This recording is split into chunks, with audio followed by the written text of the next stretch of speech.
হরি বল। জয় রাজা রাধা রমন হরি বল। জয় জয় রাধা রমন হরি বল। জয় জয় রাধা রমন হরি বল। জয় জয় রাধা রমন হরি বল।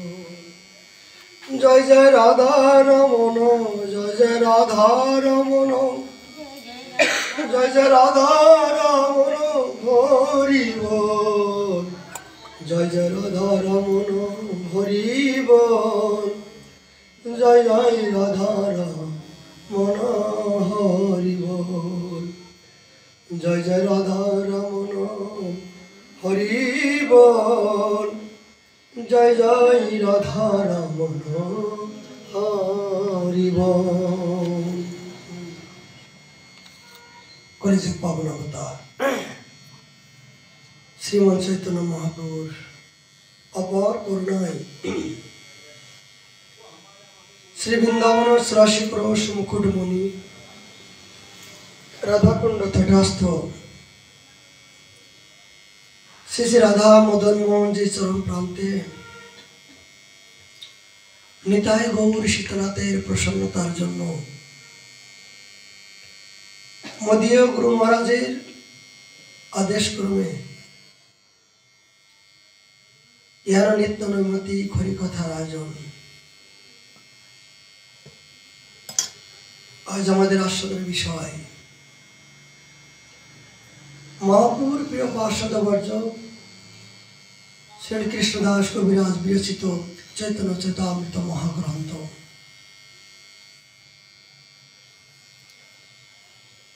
সতেরোশো পরিচ্ছেদের 113 নম্বর পরিতে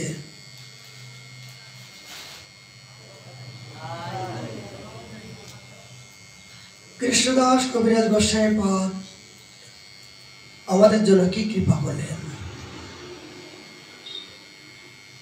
তার পূর্বে বৃন্দাবন মহিমামৃতম থেকে পরমানন্দ সরস্বতী পদের কৃপামৃত স্বরূপ একটি শ্লোক আমরা আস্বাদন করার জন্য প্রিয়সী গৌরী। কেন এই পবিত্র গ্রন্থ বৃন্দাবন মহিমামৃত শ্রবণ করার প্রতি মুহূর্তের জন্য প্রয়োজন? যারা প্রকৃত বৃন্দাবনে বাস করার ইচ্ছা, এই অপ্রাকৃত বৃন্দাবনে বাস করার মন থেকেও যাদের ইচ্ছা, দেহ দিয়ে, মন দিয়ে, ধন দিয়ে যাদের সত্যিকারের এই বৃন্দাবনে বাস করে যুগল কিশোরের সেবা করার ইচ্ছা জেগেছে, তাদের জন্য একটা কি বলবো ব্রহ্মাস্ত্র বলা যায়, ব্রহ্মাস্ত্র স্বরূপ এই বৃন্দাবন মহিমামৃত। ইহান গ্রন্থ আস্বাদন না করা পর্যন্ত সেই বৃন্দাবনের অপ্রাকৃত রাজ্যে প্রবেশ করার অধিকার কদাপিও হবে না।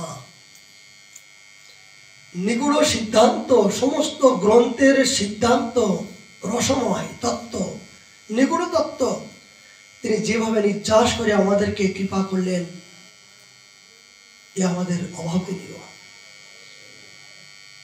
কেই পরমানন্দ সরস্বতী পাদ, তার জীবন সম্বন্ধে আমরাও আলোকপাত করব। এ জাতীয় গুহ্যতম আলোচনা, গুহ্যতম কথা কেন বললেন? তিনি হলেন এই প্রকাশানন্দ সরস্বতী পাদ। তিনি স্বয়ং তার্কিক হয়েও, ব্রহ্মবাদী হয়েও, স্বয়ং চৈতন্য মহাপ্রভু, স্বয়ং ভগবান জেনেও তিনি সর্বক্ষণ তার বিদ্বেষী হয়ে স্তুতির ছলে, তাদের নিন্দার ছলে যে কেমন ভাবে স্থিতি করে তার হৃদয় কেড়ে নিয়েছেন এই সরস্বতী পাদ, তার জীবন চরিত্র আমরা শ্রবণ করব। তিনি তার প্রথম শতকম থেকে 67 নম্বর 67 নম্বর শ্লোক থেকে তিনি বলছেন, যদি বৃন্দাবন ত্যাগ করিয়া অন্যত্র যাও, শ্রবণ করুন, খুব মর্মান্তিক সিদ্ধান্ত বলছেন, এটা আপনাদের জন্য নয়, এই অধম দুরাশায়ের জন্য। কেন, যেহেতু আপনাদের এই বৃন্দাবনে বাস করার লালসা, কিন্তু অধম দুরাশায়ী মাতৃজীবীর দুর্বুদ্ধি ভরা তো, এই জন্য আমার জন্য বলছেন, যদি এই বৃন্দাবন ত্যাগ করিয়া অন্যত্র যাও, তবে সত্যি তুমি কল্পবৃক্ষের শ্রেষ্ঠ বন পরিত্যাগ করিয়া শ্যাওলা বনের যাইতেছ। কি বলছেন? এই পবিত্র বৃন্দাবনে বাস করার পরেও যদি, এই পরস্পরকে পাওয়ার পরেও যদি তুমি সেই বনকে না চিনতে পেরে, না বুঝতে পেরে, যদি দেহ সুখের জন্য, জড়জগতের কামনা বাসনার জন্য, মনোরঞ্জন করার জন্য, ভোগ বিলাসিতার জন্য যদি এই বৃন্দাবন ত্যাগ করে অন্যত্র যাও, তো বলছেন কল্পবৃক্ষের শ্রেষ্ঠ বন পরিত্যাগ করিয়া শ্যাওলা বনে যাইতেছ। আচ্ছা, শ্যাওলা বন মানে কি বাবা? শ্যাওলা বন মানে কি? জলের মধ্যে শ্যাওলা, যেখানে চলে কচুড়ার পানা, কচুড়ার পানা। তবে যে কচুড়ার পানার ভিতরে যে তুমি তোমার মন বুদ্ধিগুলো নষ্ট করতে চলেছ, এই মনোবৃত্তিটা হলো তোমার জীবনে ধিক্কার দিচ্ছেন সরস্বতী মা। যদি বৃন্দাবনে রস কথা ব্যতীত অন্য বার্তা রুচি হয়, তবে জানিতে হইবে উত্তমোত্তম অমৃত ত্যাগ করিয়া কুকুর বিষ্ঠা ভোজনের তোমার ইচ্ছা হয়েছে। কত বড় কথা, ভালো শ্রবণ করুন। বলছেন, যদি বৃন্দাবনে রস কথা ব্যতীত অন্য কথা রুচি হয়, তবে জানিতে হইবে উত্তমোত্তম অমৃত ত্যাগ করিয়া কুকুর বিষ্ঠা ভোজনের তোমার ইচ্ছা হইয়াছে। এর চেয়ে আর কোনো কথা আছে কিনা সন্দেহ? যে বৃন্দাবনে বাস করে শ্রীমতী যুগল কিশোরীর কৃষ্ণ কথা গাও, কৃষ্ণ গুণ গাও, কৃষ্ণ গুণবনে সদা মত্ত হও। সেই ভগবানের পরামৃত, অধরামৃত, কথামৃত পাওয়ার পরও যদি এইগুলো ত্যাগ করে অন্যত্রে অন্য কিছু কথা শ্রবণ করার জন্য যদি আমরা কদাপিও যাই, উনি বলছেন, গালাগালি দিচ্ছেন কি কুকুর বিষ্ঠা ভোজনের। যে কুকুর যেমন বিষ্ঠা ভোজনের ইচ্ছা হয়েছে, কুকুর যেমন কোথায় মুখ দেয়, যেখানে ময়লা আবর্জনা মল মূত্র সেখানে মুখ দেয়, বলছেন হেজি, ঠিক তোমরা তেমনই এই বৃন্দাবনে পবিত্র স্থানে বসবাস করার সৌভাগ্য পাওয়ার পরও সেই বৃন্দাবনকে যদি প্রকৃত মন থেকে ভালো না বেসে অন্যত্রে যাওয়ার যদি ইচ্ছা হয়, তাহলে কুকুর যেমন মূল্যবান সম্পত্তি পাওয়ার পরও মুখ না দিয়ে যেমন উচ্ছিষ্টর দিকে মুখ দেয়, ঠিক কুকুর ভোজি এই ভোজনের তোমার ইচ্ছা হয়েছে, তোমার সেই অপ্রাকৃত বস্তু পেয়েও তোমার এখনো রুচি হলো না। কথা প্রসঙ্গে বলতে ইচ্ছা বাবা, আমাদের কত বড় বুদ্ধি যে দুধ বিক্রি করে অনেক সময় আমরা মদ কিনে খাচ্ছি, আবার মদ বিক্রি করে অনেকে দুধ কিনে খাচ্ছি, তাই তো? কারণ স্বয়ং বিশ্ব ব্রহ্মাণ্ডের মালিক শ্রী ভগবান শ্রীকৃষ্ণ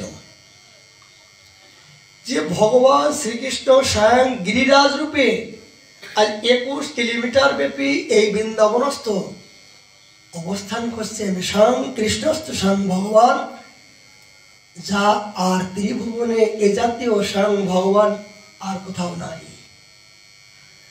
রাধাকুণ্ড স্বয়ং রাধারানী স্বরূপ কৃষ্ণের বিরহে অশ্রু প্লাবিত, প্রেম বিগলিত সেই জল স্বরূপ স্বয়ং রাধাকুণ্ড স্বরূপ বিরাজ করছেন এবং বিশ্ব ব্রহ্মাণ্ডের সমস্ত তীর্থরাস, সমস্ত তীর্থময় আজ রাধাকুণ্ডে অবস্থান করছেন। গিরিগোবর্ধন স্বয়ং ভগবান, সেই কৃষ্ণ স্বয়ং ভগবান ছাড়া জগতে তার উপরে অনাদি রাধে গোবিন্দ সর্বকারণে কারণম। সেই গোবর্ধন কৃষ্ণ, সেই কৃষ্ণ ভগবান হবার পরও যিনি শ্রীমতী রাধারানীর চরণ ধরে প্রার্থনা করছেন যে আমি তোমার চরণের দাস দাস দাস হতে চাই, দাস অনুদাস হতে চাই, সেই রাধাকুণ্ড তটস্থ মানে স্বয়ং রাধারানী। গোপীপদ রস, রাধাপদ রস এত কিছু পাওয়ার পরও যদি আমার এখনো পর্যন্ত অন্য তীর্থে যাওয়ার যদি বাসনা হয়, তাহলে আমার মতন কুকুর ভোজি বিষ্ঠা মলমূত্র আহার করার প্রতি আমার যে ভাবনা হয়েছে সেটা আমার দেখে অনুভব করা যায়। এখনো যে রাধারানীর চরণের প্রতি আমার নিষ্ঠা হলো না, ধামে বাস করো, ধামের প্রতি এখনো পর্যন্ত শ্রদ্ধা হলো না, গিরিরাজ পরিক্রমা দিয়েও ভগবান যে কৃষ্ণ তার প্রতি এখনো শ্রদ্ধা হলো না, রাধাকুণ্ডে বাস করো, রাধাকুণ্ডে স্নান করো, আমার এখনো পর্যন্ত সেই রাধারানীর জল সম্পর্কে অপ্রাকৃত মনে করছি। এই জন্য আমার যে এখনো ভক্তি মহারানী পরিপূর্ণ কৃপা করি নাই, তার এই ভাবনায় উপলব্ধি করা যায়। কেন যাব? সরস্বতীবাদ বললেন কেন যাবে? তুমি একই দোকানে যদি সব প্রকার জিনিস মিলে যায়, অন্য দোকানে গিয়ে কেন তুমি এই দুর্লভ জন্মটা নষ্ট করবে? তোমাকে অনেকে দুর্গম রাস্তা যেতে হবে। এজি তুমি অনাদিকালের বহির্মুখ অবস্থায় ভুলে আসো তুমি তোমার ইষ্ট দেবতাকা, বহু জন্মের তোমার ইষ্ট দেবতা, তুমি তোমার আপন গুরুদেবের কথা ভুলে গেছো, তুমি তোমার স্বরূপ ভুলে গেছো। অনেক করুণা করে এই স্বরূপটা তুমি পেলে এই গুরুদেবের নিকট থেকে এই বৃন্দাবনে বাস, কিন্তু তোমার অতিবত সংক্ষিপ্ত সংকীর্ণ সময়, কখন কি হয় তোমার কোনো কেনার নাই। এই অল্প সময়ের মধ্য দিয়ে তুমি তোমার নিজের সাধন সম্বন্ধে যদি তুমি যা জানতে ইচ্ছা না করে তুমি অন্য দেহ সুখের জন্য, রঙ্গমঞ্চ দেখার জন্য, রঙ্গরস আস্বাদন করার জন্য যদি তুমি সেই বৃন্দাবনকে ত্যাগ করো, নিতান্ত তুমি কুকুর ভোজি এই উচ্ছিষ্ট ভোজন করা ছাড়া আর তোমার জীবনে কিছু সম্ভব নয়। তোমার যে এখনো পর্যন্ত রাধাপদ রস, রাধারানীর কিংকর্য হওয়ার যে তোমার এই জীবনে অধিকার নাই, সেটাই সরস্বতীবাদ বললেন যে বৃন্দাবনে অখণ্ড বাস করলে যত তাড়াতাড়ি শ্রীমতী রাধারানী তাকে কৃপা বর্ষণ করবেন, তার প্রতি ইশারা করবেন, তার প্রতি করুণা অবতীর্ণ হবেন, বারবার অন্যত্রে গেলে তিনি এত প্রসন্ন হবেন না। একমাত্র রাধা কিংকর্য হবার যাদের জীবন ইচ্ছা, একমাত্র ধামবাসীর চরণে করিব প্রণতি, এই নিষ্ঠা যদি একবার জীবন হয়ে যায়, এই জীবনেই তাদের কিংকর্য অনুভব হবেই হবে, এই জীবনেই তাদের রাধাপদ অনুভব হবে, পাবেই পাবে, এতে কোনো সন্দেহ নাই। কিন্তু এই মনটা তো সারা জীবন অখাদ্য কুখাদ্য কুসঙ্গ করতে করতে দুর্বুদ্ধি ভরা, এখনো পর্যন্ত স্থিতি কিনারাহীন চলছি। কি জানি কি হয়, কি জানি ওখানে গেলে স্নান করলে ব্রজের বাইরে অনেক সাধু আছেন, অনেকে চমৎকারিতা, অনেক প্রকার বিভিন্ন প্রকার তাদের কথায় মুখ দিয়ে আগুন চলছে, তাদের অনেক কিছু সব কিছু চমৎকারিতা দেখে আমরা এই জনজগতে রঙ্গমঞ্চ দেখে নিজেকে অভিভূত হতে যাচ্ছি। কিন্তু মহাপ্রভুর মতন চমৎকারিতা বিশ্ব ব্রহ্মাণ্ডে এমন কোন সাধক কি হয়েছে যার রূপ দর্শন করে জঙ্গলের পশুগুলো পর্যন্ত পরাজয় স্বীকার করে তারা আজ হরিনাম বলতে বাধ্য হয়েছিল। লক্ষ লক্ষ কোটি কোটি মানুষ আজ মহাপ্রভুর ভাবে ভাবিত হয়ে তিনি আজ ছুটছেন রাতের পর রাত, দিনের পর দিন নাই। ইহানো চৈতন্যদেব, ইহানো চমৎকারিতা, ইহানো পতিত পাবন কি পেয় তার রূপ মাধুর্য, লোভ মাধুর্য দর্শন না করে তার দিকে, তার ভজনের অনুভব অনুভূতির দিকে অগ্রসর না করে আমি জড়জগতের প্রতি যদি আমি আসক্ত হওয়ার জন্য আমি ব্যতীত হই, তা নিতান্ত এখনো পর্যন্ত রাধা কিঙ্কর্য হবার আমার অধিকার নাই। এই জীবনে আমার এখনো পর্যন্ত শ্রদ্ধা পরিপূর্ণ হয় নাই। তার প্রথম লক্ষ্য যে ধামের বাইরে যদি এই ধামকে পাওয়ার পরও যদি আমরা অন্যত্রে যাওয়ার চিন্তা হয়, মন হয়, তাহলে মনে করতে হবে এখনো পর্যন্ত আমার অহেতুক ভক্তির এখনো শুরু হয়নি। এটাই তারপর, এটাই সরস্বতীবাদ বললেন কি যদি বৃন্দাবনের রস কথা ব্যতীত অন্য বার্তার রুচি হয়, তবে জানিতে হইবে উত্তমোত্তম অমৃত ত্যাগ করিয়া কুকুর বিষ্ঠা ভোজনের তোমার ইচ্ছা হয়েছে। তবে এটা আমার ব্যক্তিগত কথা নয়। সরস্বতীপাদ এ জাতীয় গ্রন্থ এই আমার মতন এই অসুরকে দমন করার জন্য তিনি ব্রহ্মাস্ত্র প্রয়োগ করছেন। যে সারা জীবন তত্ত্ব আমি, আমার মনে হয় কি জানেন বাবা, আমার মতন পাপী যারা যারা বেশি পাপ করেছে না, তারাই বৃন্দাবনে বাস করছে। যারা পাপে নিকৃষ্ট, তবে সবাই না আমার মতন। কেন? অন্যত্র থেকেও তো এই জাতীয় পাপ তো নিধন করার মতো শক্তি নাই। তা বলছে তোর ঘরের ভিতরে রেখে গলায় দড়ি দিয়ে শাসন করব, প্রতি মুহূর্তে প্রহার করব। এই প্রহার করতে করতে যদি এই পাপগুলো দূরীভূত হয়,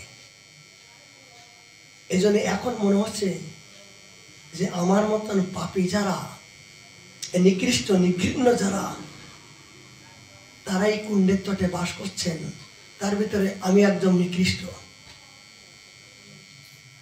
এখনো বৃন্দাবনে বাস করো।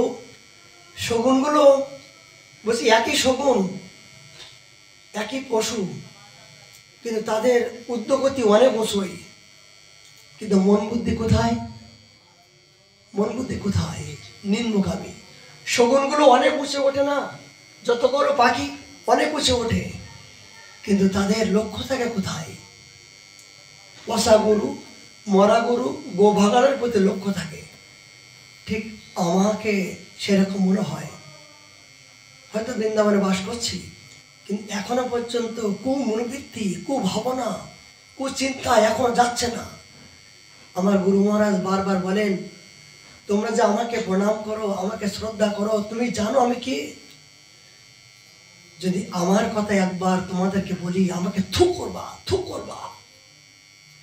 আমাকে জানতে গেলে আমি ছাড়া জগতে আর কেউ জানে না। তোমরা শুধু বাইরের আবরণ দেখে আমাকে প্রণাম করছো, ভিতরের শত্রুগুলো পর্যন্ত আমি এখনো দমন করতে পারলাম না। এখনো পর্যন্ত বৃদ্ধ বয়সে কাম, ক্রোধ, লোভ আমি এখনো বশীভূত করতে পারলাম না। আমি সাধু, আমি এখনো ভজন করি, এগুলো মুখে বলাই অপরাধ। এই জন্য আগে নিজের কাছে জিজ্ঞাসা করুন যে কপট বৈষ্ণব বেশে ভূমিয়া দেশে দেশে অর্থ লবেই আসে। নিজেকে সাধু হবার আগে, নিজেকে সাধু হইয়ে পরিচয় দেওয়ার আগে নিজের কাছে জিজ্ঞাসা করুন যে আপনার ভিতরে এই শত্রুগুলো কি আপনি দমন করতে পেরেছেন কিনা। যদি এই শত্রুগুলো যদি আপনার বশীভূত হয়, আপনার কথা যদি শোনে, তাহলে মনে করবেন যে আমি সাধু হয়েছেন। কিন্তু মৃত্যুর আগ পর্যন্ত এই শত্রুগুলো দমন করা যাবে না, অসম্ভব। কি সেই এই কাম, ক্রোধ, লোভ, মদ, মাৎসর্য, এগুলো প্রতিক্ষণ আমার জন্মের সাথে সাথে আমি এদেরকে বহন করে নিয়ে এসেছি। এ আমার সর্বক্ষণের জন্য দহন করছে, রক্ত শোষণ করছে। আমাকে বিভিন্ন প্রকার পথভ্রষ্ট করার জন্য, ধর্ম বহির্ভূত করার জন্য আমার এই শত্রুগুলো সর্বক্ষণ চোষণ করছে। এর থেকে উপায় কি? এর থেকে উপায় একমাত্র, এর থেকে বাঁচার উপায় কি? যেমন 24 গুরুর ভিতরে দত্তাত্রেয় মহারাজ এই মাকড়সাকে একটা গুরু বলে তাকে সম্বোধন করছেন। বলছে সংসারের জগতের পরিস্থিতি কি হওয়া উচিত? বলছে মাকড়সা নিজের লালার থেকে কিন্তু বিভিন্ন প্রকার এই জাল বিস্তার করে। মানে অনুভব কি? তিনি মনে করছেন যে আমি জগৎময় এই জালটা বিস্তার করব, জগতে আমি একাই হব আর সর্বত্র আমার জাল থাকবে, তার একটাই মনোভাব। কিন্তু ওই জালের ভিতরে তিনি বিভিন্ন প্রকার বাচ্চা ডিম পেড়ে বাচ্চা নিয়ে লালন পালন করে। কিন্তু বাবা এই বাচ্চা লালন পালন করার পরে ওই বাচ্চার প্রতি আসক্ত হয়ে মৃত্যু হয়। বাচ্চার প্রতি আসক্ত হয়ে তাদের দহন করে খেতে খেতে দেখবেন ওই জালের মধ্য দিয়ে ওই মাকড়সার খোসাগুলো পাওয়া যায়। দেখেছেন? মাকড়সার খোসাগুলো পাওয়া যায় কেন? একে অপরের চোষণ করতে করতে, একে অপরের বাচ্চার শোষণ করতে করতে ওই গায়ের খোসাটুকু একমাত্র শেষ পরিণতি দেখা যায়। সিদ্ধান্ত কি বলছেন? যে জগতে, সংসার জগতে ধন জন সম্পত্তি যাদেরকে আপনি আপন করে বিস্তার করে মনে করছেন এরাই আমাকে সুখ দেবে, এদের জন্য আমি জগতে সুখ পাবো, কিন্তু তারা আপনাকে রক্ত চোষণ করে আপনার কি থাকবে?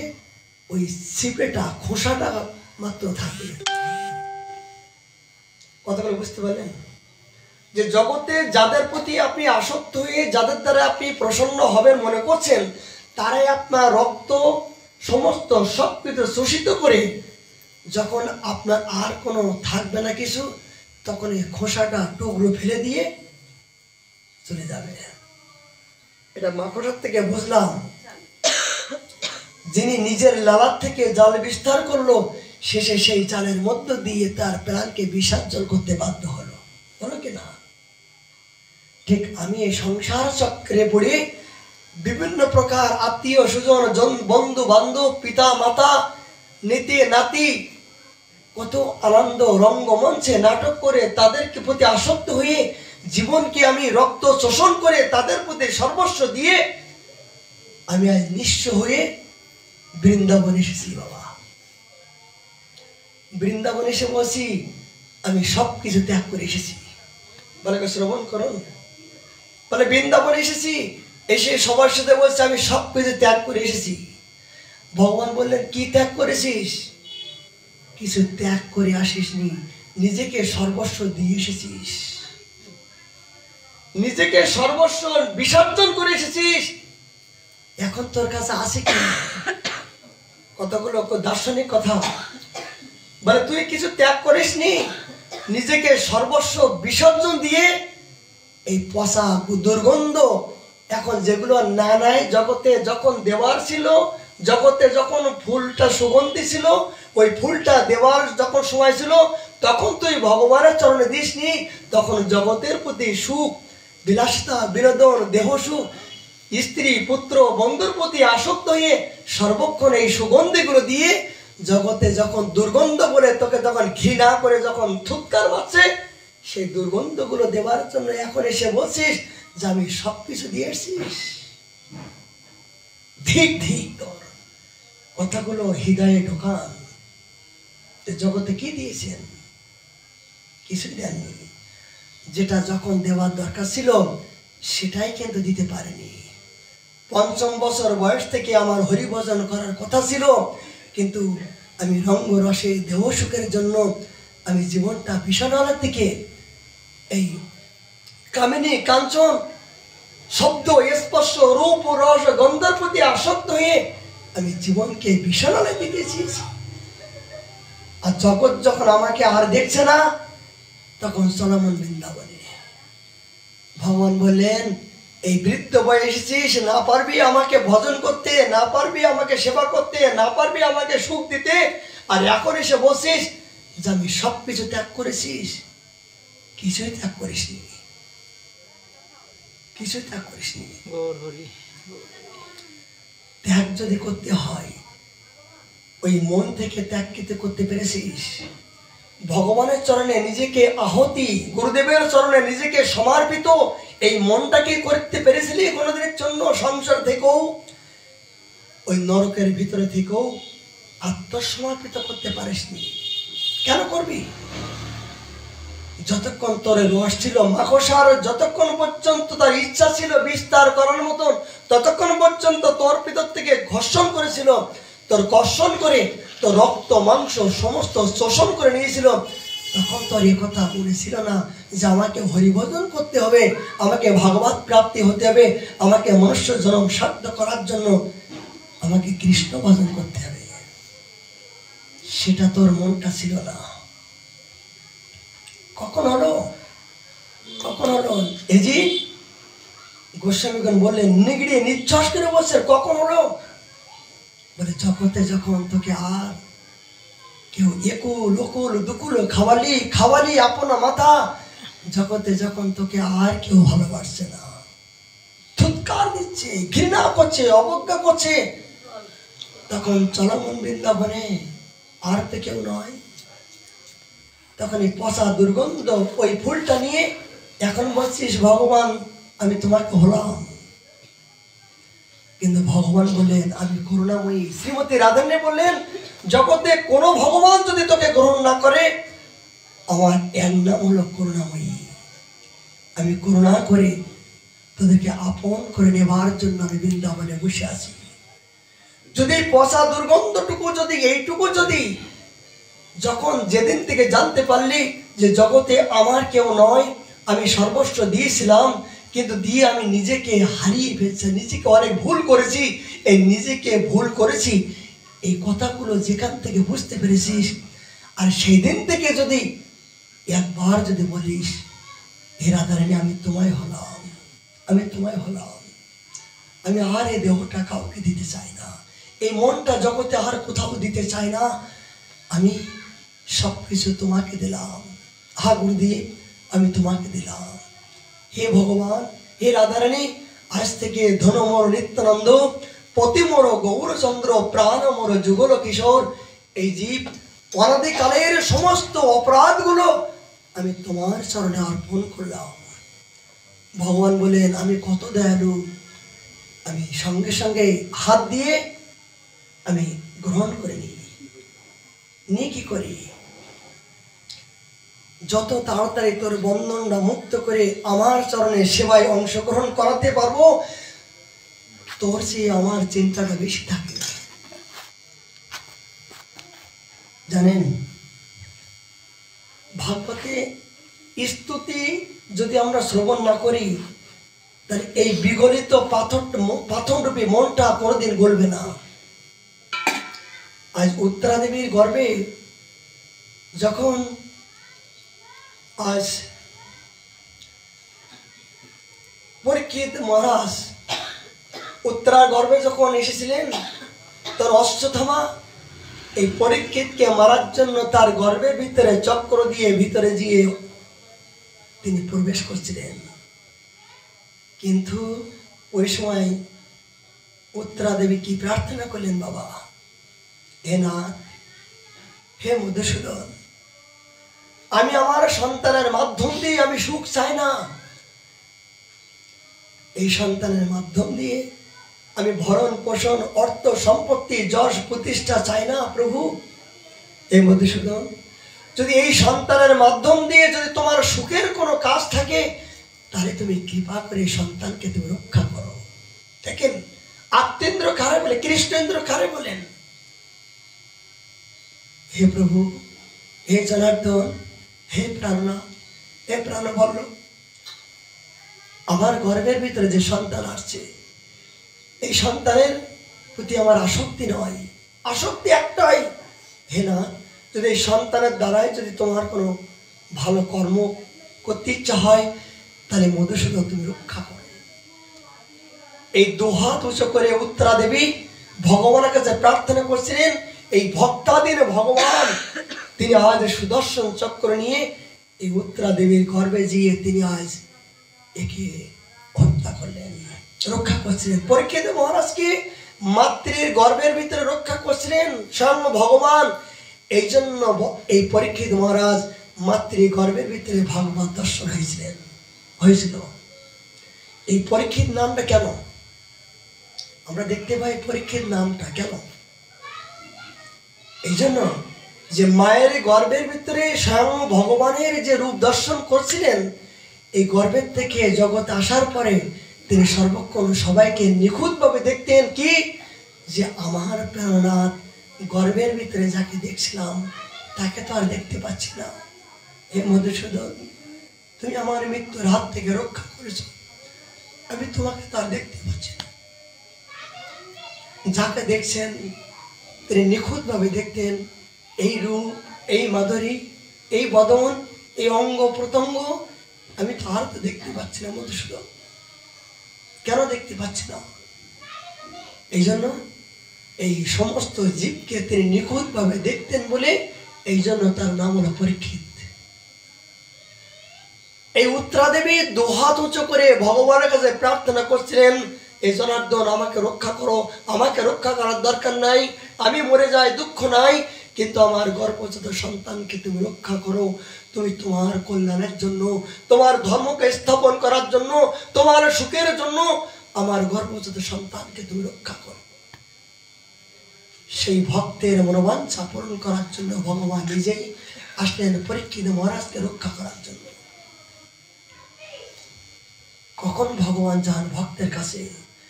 যখন পরিপূর্ণ আত্মসমর্পিত কোনো ভক্ত হয়েছেন, তখন তার সমস্ত দুঃখগুলো নিবারণ করার জন্য ভক্তের চেয়ে ভগবানের ব্যথা বেশি, যে ওকে আমি কখন ওর বন্ধন মুক্ত করব, কখন আমি নিজে হয়ে আমি ওকে প্রেম দান করব, আমি কখন ওর মনের ইচ্ছা পূরণ করব।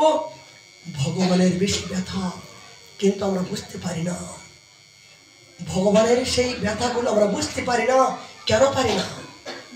না পাবার কারণ কি? না পাবার কারণ হলো এই আমাদের চিত্তরূপী এখনো পর্যন্ত সেই অজ্ঞানরূপী অন্ধকারগুলো আচ্ছাদন করে আছে। সেই সত্য বস্তুর সন্ধান আমরা উপলব্ধি করতে পারছি না। যতক্ষণ পর্যন্ত জগতের প্রতি আসক্তি, জগতের প্রতি মোহ থাকবে, ততক্ষণ পর্যন্ত পারমার্থিক জগতের অহেতুক অনুভূতি আমি উপলব্ধি করতে পারব না। বলুন তো, জগতে যখন আত্মীয় স্বজন জিজ্ঞাসা করে কেমন আছেন, ভালো আছি। তুমি কেমন আছো? ভালো আছি। কিন্তু সত্য করে বলুন তো, এই যে ভালো আছি কথাটা বললেন, এটা কি আপনি প্রকৃত ভালো আছেন? এই যে ভালো আছি কথাটা বলছেন, প্রকৃত ভালো আছেন? আমরা শুধু মন বোঝানোর জন্য, ছলনার আশ্রয় নেওয়ার জন্য, আমরা জগৎকে ঠকানোর জন্য এই কথাগুলো বলি যে আমরা ভালো আছি। কি ভালো আছেন? ভালো তখনই থাকবেন যতক্ষণ পর্যন্ত আপনি আপনার ইষ্ট দেবতার প্রসন্নতা করার জন্য এই জীবনকে আত্মসমর্পিত না করতে পেরেছেন, ততক্ষণ পর্যন্ত আপনি কোনোদিন ভালো হতে পারেন না, আর হবেন না।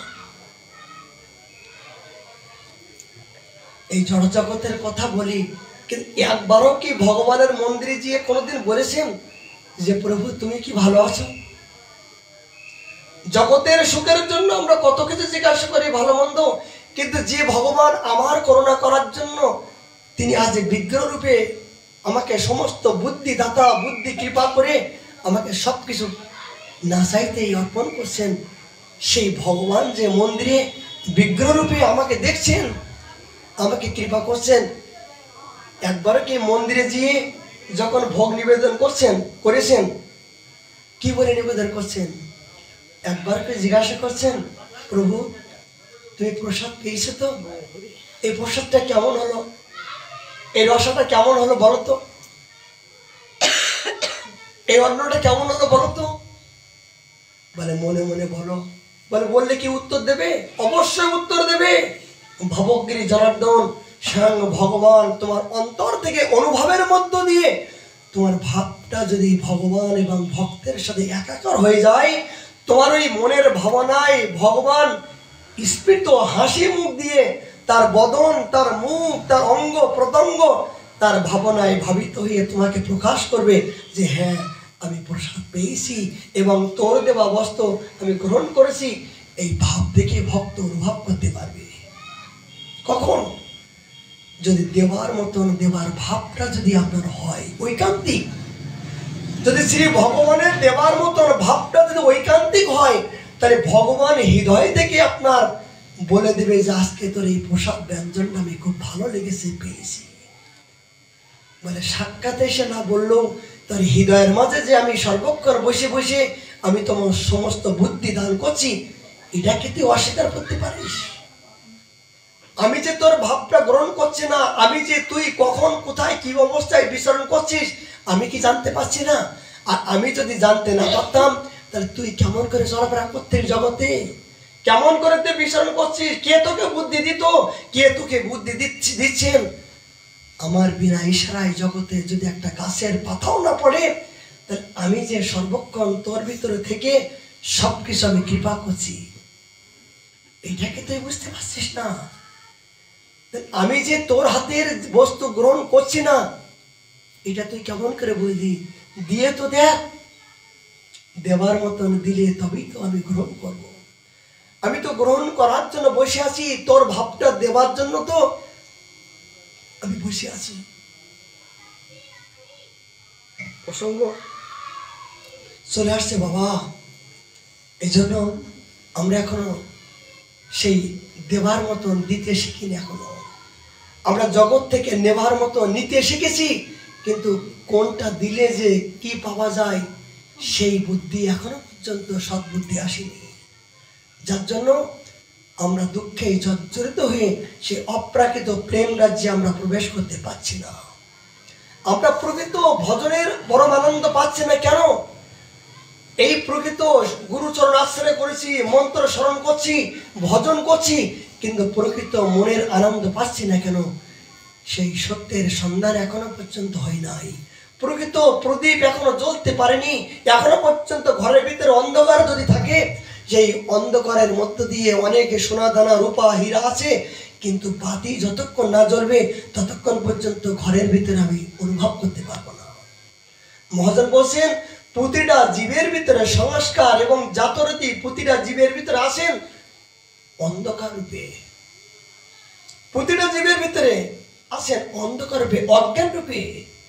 মানে এই অন্ধকার এবং অজ্ঞানের তালাচাবি কোথায়? মানে সাধু সঙ্গ এবং শ্রী গুরুদেব করুণা করে, অপার করুণা করে এই সম্পত্তি যদি চাবি যদি একবার খুলে দেয়, তখন অজ্ঞান রূপে অন্ধকার চলে গেলে এক মুহূর্তের জন্য তার ভিতরে এমন কিছু চমৎকার হয়ে যায়, তিনি সারা জীবনে যা কল্পনা করতে পারেনি, এক মুহূর্তের জন্য তার অনুভবের রাজ্যে তিনি পৌঁছে যেতে পারেন।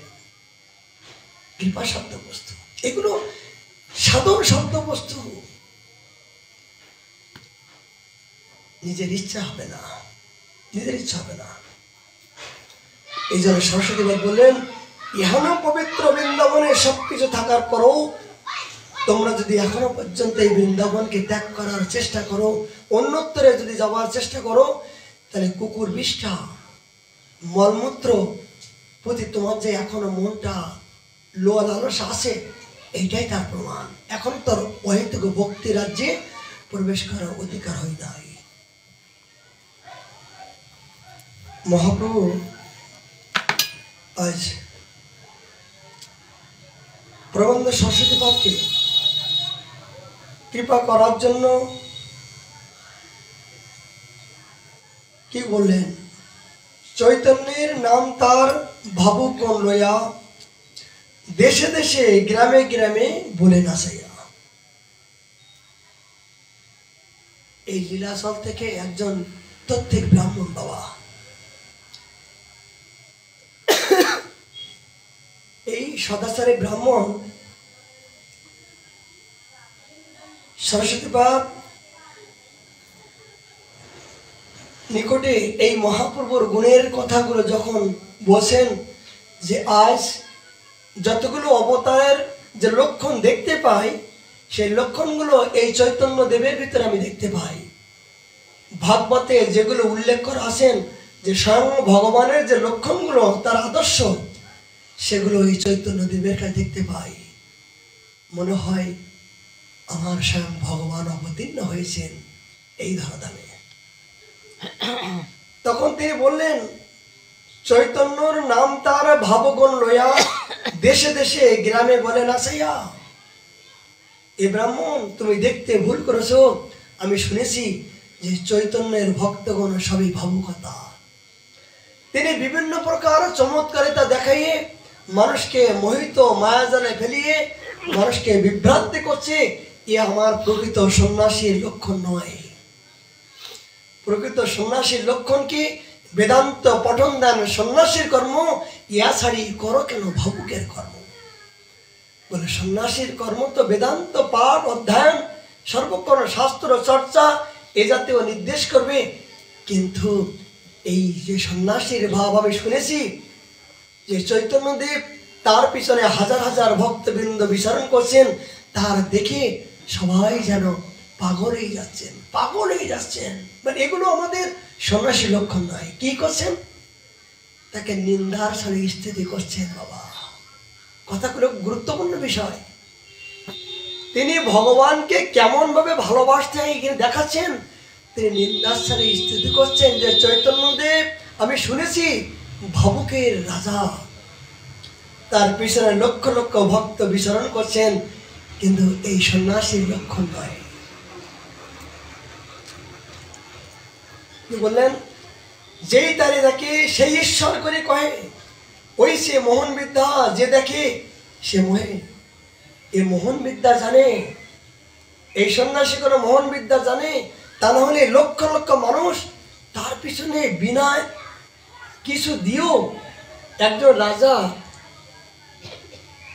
মাসে মাসে বেতন দেবার পরও তার পিছনে এত লোক দেখা যায় না। আর বিনা পয়সায়, বিনা কিছু না দিও, আর এনার পিছনে লক্ষ লক্ষ লোক চলছে কেন? ইনি কোন মোহন বিদ্যা জাদু জানেন, যার জন্য এনার পিছনে আজ এ জাতীয় অবস্থা। এ ব্রাহ্মণ ঠাকুর, তুমি জানো না এগুলো আমাদের সন্ন্যাসী লক্ষণ নয়। সুন্দর প্রসঙ্গ বাবা।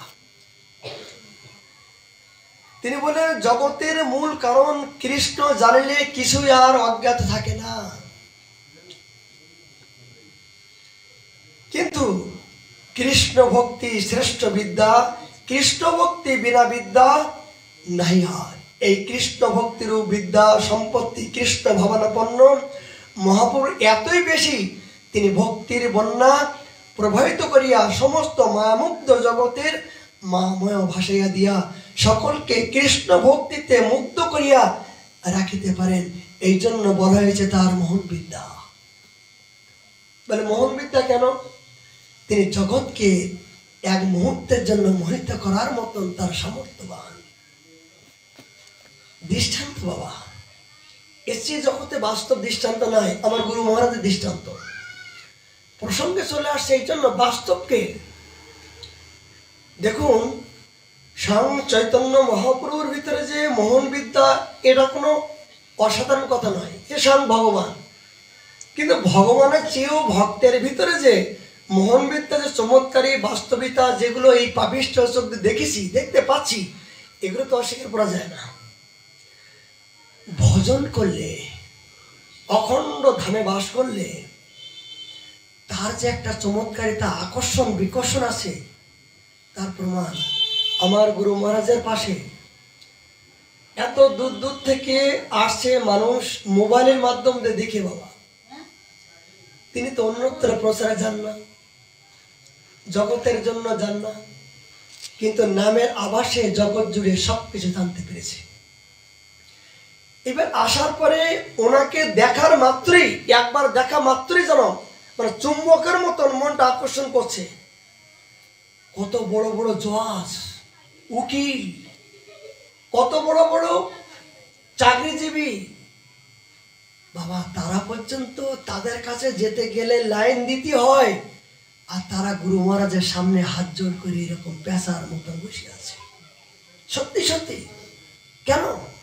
বলে ভগবানের মোহন বিদ্যা নয়, ভক্তের ভজনের যে মোহন বিদ্যার চমৎকারিতা সেটা জগতে এখনো পর্যন্ত বাস্তব দেখতে পাচ্ছি, যে যাদের পাশে যেতে গেলে লাইন দিতে হয়।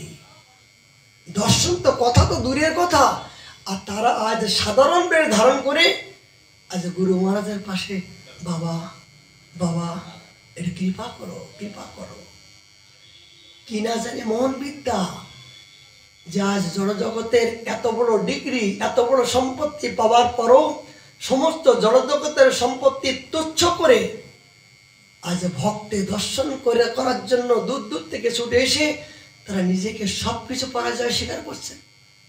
কেন? তবে হ্যাঁ, সবার কাছে নয়, সমস্ত ভক্তের কাছে পরাজয় স্বীকার করেন না সবাই। কোথায়?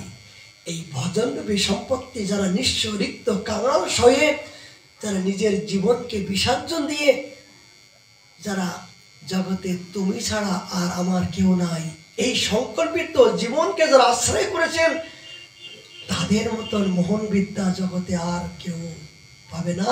আর তাদের কাছে গেলে যে জগৎ শিষ্যরত হবে না, এই বলা যাবে না।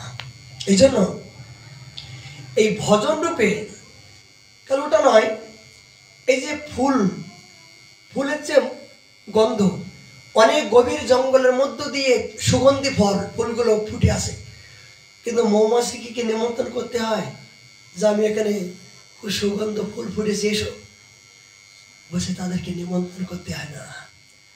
তারা বুঝতে পারে ঠিক সাধক যখন ভজন করতে করতে যখন সেই ভগবানের সাথে অন্তরঙ্গ হয়ে যায়, তখন জগতে তাকে সাইনবোর্ড দিতে হয় না যে আমি ভজন করি, মানে জগৎ তাকে জানতে পারে, আভাসে জানতে পারে যে যাহার নিকটে গেলে পাপ দেরে যায়, এমন দয়ালু প্রভু কেবা কোথায় পায়।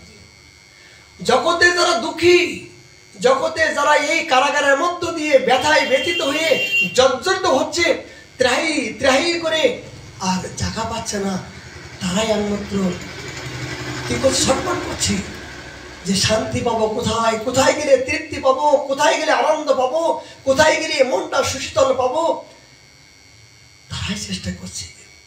এই ছটপট যখন করছে, ভগবান করুণা করে তার ভিতর থেকে শক্তি দিয়ে এই গুরুরূপে এবং সাধুরূপে যে চুলের মুঠে ধরে কৃপাপূর্বক যে বলবে তোর চিন্তা নাই আমি তো আছি, তোর ভয় নাই ভয় নাই নিতাই এসেছে, তোর ভয় নাই ভয় নাই আমি এসেছি।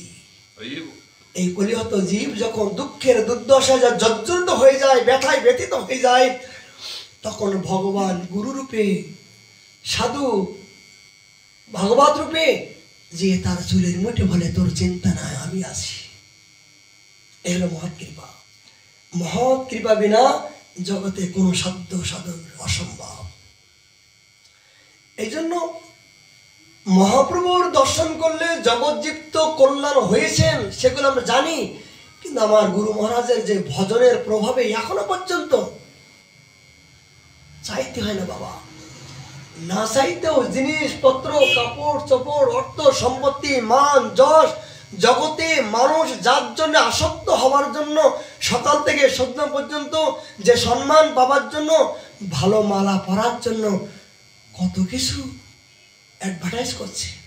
ভোটের সময় কত কিছু অ্যাডভার্টাইজ করছে, আমাকে একটু ভালো মালা পরাও, আমাকে সম্মান করো, আমাকে একটু সমাদর করো, জয় জয়কার করো। কিন্তু যারা ভজন করে বলে এগুলো তো তাদের কাছে বিষাণত হয়ে যায়, বলে এগুলো আমরা চাই না। কিন্তু না চাইলেও তাদের কাছে এসে তারা এসে অপেক্ষা করে, তারাও ভক্তি মুক্তি সম্মান যশ প্রতিষ্ঠা, আবার তারাও এসে আপনার পিছনে পরাজয় স্বীকার করে তারা প্রার্থনা করে যে আমরা কি সেবা করবো, কি সেবা করবো, কি সেবা করবো। শুধু মনে মনে কল্পনা করলে হয়, শুধু কল্পনা ইচ্ছা করলে হয়, সঙ্গে সঙ্গে আজ আপনার ভিতরে ঢুকে দিয়ে সেই সেবায়। যেমন রঘুনাথ দাস গোস্বামী বাবা, বাস্তব কথা, রঘুনাথ দাস গোস্বামী আজীবন তিনি সর্বস্ব ত্যাগ করে মহাপ্রভুর স্থাপিত সম্প্রদায় অবলম্বন করেও আজ রাধাকুণ্ডের তটে ভজন করছেন। এই ভজন করার পরে তার মনের ভিতরে একটু উদয় হলো দেখেন, যে নিষ্কিঞ্চন সাধু বলে ভক্তি মুক্তি তাকে যে সর্বক্ষণ ঘেরাও করে আসেন, মনে চিন্তা করা মাত্রই তার ভিতরে প্রবেশ করছে। কেমন? শ্রবণ করুন, এগুলো আমাদের ব্রহ্মাস্ত্র স্বরূপ। রঘুনাথ দাস গোসাই পাদ ভজন করতে করতে দেখলেন যে রাধাকুণ্ডে তখন এ জাতীয় মানে সিঁড়ি ছিল না, পাকা ছিল না। কি ছিল? তখন কাঁচা। ব্রজবাসীরা যখন জল নিতে গিয়ে মাথায় করে জল নিয়ে এই সমান রোয়াজের ভিতর থেকে এই হাঁটু সমান জল নিয়ে রস বিয়ে ওপরে উঠতো, অনেক কষ্ট করত। তখন তো এত পাকা এত পরিবেশ ছিল না। আমরা যেমন গ্রাম অঞ্চলে পুকুরে যেতে জল নিতে গেলে অনেক কষ্ট করতে হয়। ছোটবেলা দেখেছি যে অনেক দূর থেকে জল নিয়ে আসতে গেলে মায়েরা যে কি কষ্ট করতো। ঠিক গ্রাম তো এটা আরিশ গ্রাম ছিল, এটা রাধাকুণ্ড আরিশ গ্রাম, এখানে জঙ্গল। বাবা শুনেছি এখন তো আমরা অতি সহজেই টাইমের জল পাচ্ছি, টিউবওয়েল পাচ্ছি। এখান থেকে মালিহাটি কুণ্ডে যেতে হতো খাবার জলের জন্য। এই এরিয়ার মধ্যে কোনো মিষ্টি জল ছিল না, রাধাকুণ্ডের জল ছিল মিষ্টি নয়। তাহলে এই মিষ্টি জলের জন্য মালিহাটি কুণ্ডে যেতে হতো এত দূরের থেকে জল নিয়ে সাধুরা জল পান করতে হতো এত কঠিনভাবে। আর এখান থেকে মাত্র 5 কিলোমিটার দূরে, এখান থেকে মুখরা থেকে আরম্ভ করে 5 কিলোমিটার দূরে যেতে হতো মাধবগিরি পাওয়ার জন্য। এর ভিতরে কোনো জনবসতি ছিল না, এর ভিতরে কোনো জনবসতি ছিল না। তার এই জাতীয় জঙ্গলের মধ্য দিয়ে তাদের জীবনকে বাজি রেখে, জীবনকে সর্বস্ব ত্যাগ করে যে তারা যে বাঁচবে, বাঘে খাবে, কে ভূতি খাবে, কে জঙ্গলে কেউ আমাকে কেউ হরণ করে নিয়ে যাবে, এই জাতীয় দেবসুখের জন্য তারা বৃন্দাবনে বাস করে। ভজনটা কত কঠিন। আত্মসুখের ইচ্ছা যতক্ষণ থাকবে, এই দেহের প্রতি যতক্ষণ আসক্ত থাকবে, ততক্ষণ ভগবত প্রাপ্তি হবে না, অসম্ভব। সেই রঘুনাথ দাস গোসাই পাদ ভজন করতে করতে দেখলেন যে রাধাকুণ্ডের তটে একজন ব্রজমায়া ওই জল নিতে নিতে হঠাৎ করে পা পিছিয়ে হয়ে গেল। এই পাল পিছিয়ে গিয়ে আবার রাধাকুণ্ডে পড়ে গেল। তখন দাস গোসাই পাদ মনে মনে সংকল্প করলেন, রাধে তোমার কুণ্ডের তটে পড়ে রইলাম, যদি রাধাকুণ্ডের শোভাটা যদি একটু ভালো হতো তাহলে আমার ব্রজবাসী করে এত কষ্ট পেত না। দেখেন এইটুকু মাত্র, যে তোমার কুণ্ডে যদি একটু ভালো শোভা হতো তাহলে আমার এখানে পাশে বসো, ভিতরে বসো, থাক বসো, এখানে বসো, বা আমার কুণ্ড যদি একটু ভালো পরিবর্তন হতো তাহলে আমার ব্রজমায়ের এত কষ্ট পেত না। এই ব্রজবাসীর সুখের জন্য তিনি কল্পনা করলেন। আমার গুরু মহারাজ এটাই বলেন যে ব্রজবাসী যদি আপনার প্রতি প্রসন্নতা না হয় তাহলে মনে করবেন ভগবান এখনো প্রসন্ন হয় নাই আপনার প্রতি। বৃন্দাবনে বাস করার প্রতি আপনি এখন অযোগ্যবান। কেন? যে ব্রজবাসী আপনার প্রতি এখনো প্রসন্ন নয়। এটা হলো প্রথম সূত্র। এটা গিয়ে আসো, এগিয়ে আসো। এবার রঘুনাথ দাস গোসাই পাদ যখন মনে মনে সংকল্প করলেন যদি একটু রাধাকুণ্ড একটু ভালো হতো, সঙ্গে সঙ্গে বাবা একটু শ্রবণ করুন, সঙ্গে সঙ্গে ভগবান এই রঘুনাথ দাস গোসাই পাদের এই ভিতরের খবরটা জানতে পারলেন যে আমার ভক্ত ভক্তের সুখ চাচ্ছেন। এই ভক্তের সুখের জন্য আমি সমস্ত বিধিকে লঙ্ঘন করার জন্য তৈরি আছি। শত বিধিগুলো লঙ্ঘন করতে আমি বাধ্য হই আমার শুধু ভক্তের সুখের জন্য, ভক্তের মনোবাঞ্ছা পূরণ করার জন্য। ভগবান বদ্রীনাথে একজন শেঠ, তিনি বিভিন্ন প্রকার সোনাদানা গহনা নিয়ে ওই বদ্রীনাথে যাচ্ছিলেন তার মুকুট নিয়ে বদ্রীনাথকে সেবা করার জন্য। ভগবান বদ্রীনাথ সেই ভক্তকে বলেন, তোমাকে বদ্রীনাথে এত কষ্ট করে যেতে হবে না। শোনো। বলে কি প্রভু? বলে যাও বৃন্দাবনে রাধাকুণ্ডের তটস্থ রঘুনাথ দাস গোস্বামী বাদ দান করে একজন কাঙাল ভিখারি আছে, ওর কাছে এই সোনাদানাগুলো দিয়ে দিও, আর আমার কথা বলো যে তোমার আরাধ্য দেবতা দিয়ে পাঠিয়ে দিয়েছে। দেখেন কি কানেক্ট, এখানে মনে চিন্তা করলো, আর বদ্রীনাথে গিয়ে ভগবান ওখানে গিয়ে শেঠকে আজকে আদেশ করলো। মানে কি, যদি আপনি ভজন করতে করতে যদি আপনি চান আমি সেবা করব, দান দক্ষিণা করব, সম্মান চাইবো, জট চাইবো, মান চাইবো, ভগবান বলেন আমি বেঁচে যাই। বলে ও যদি চেয়ে নেয় তাহলে আমি বেঁচে যাই, কেন আমি দেবার জন্য তৈরি আছি।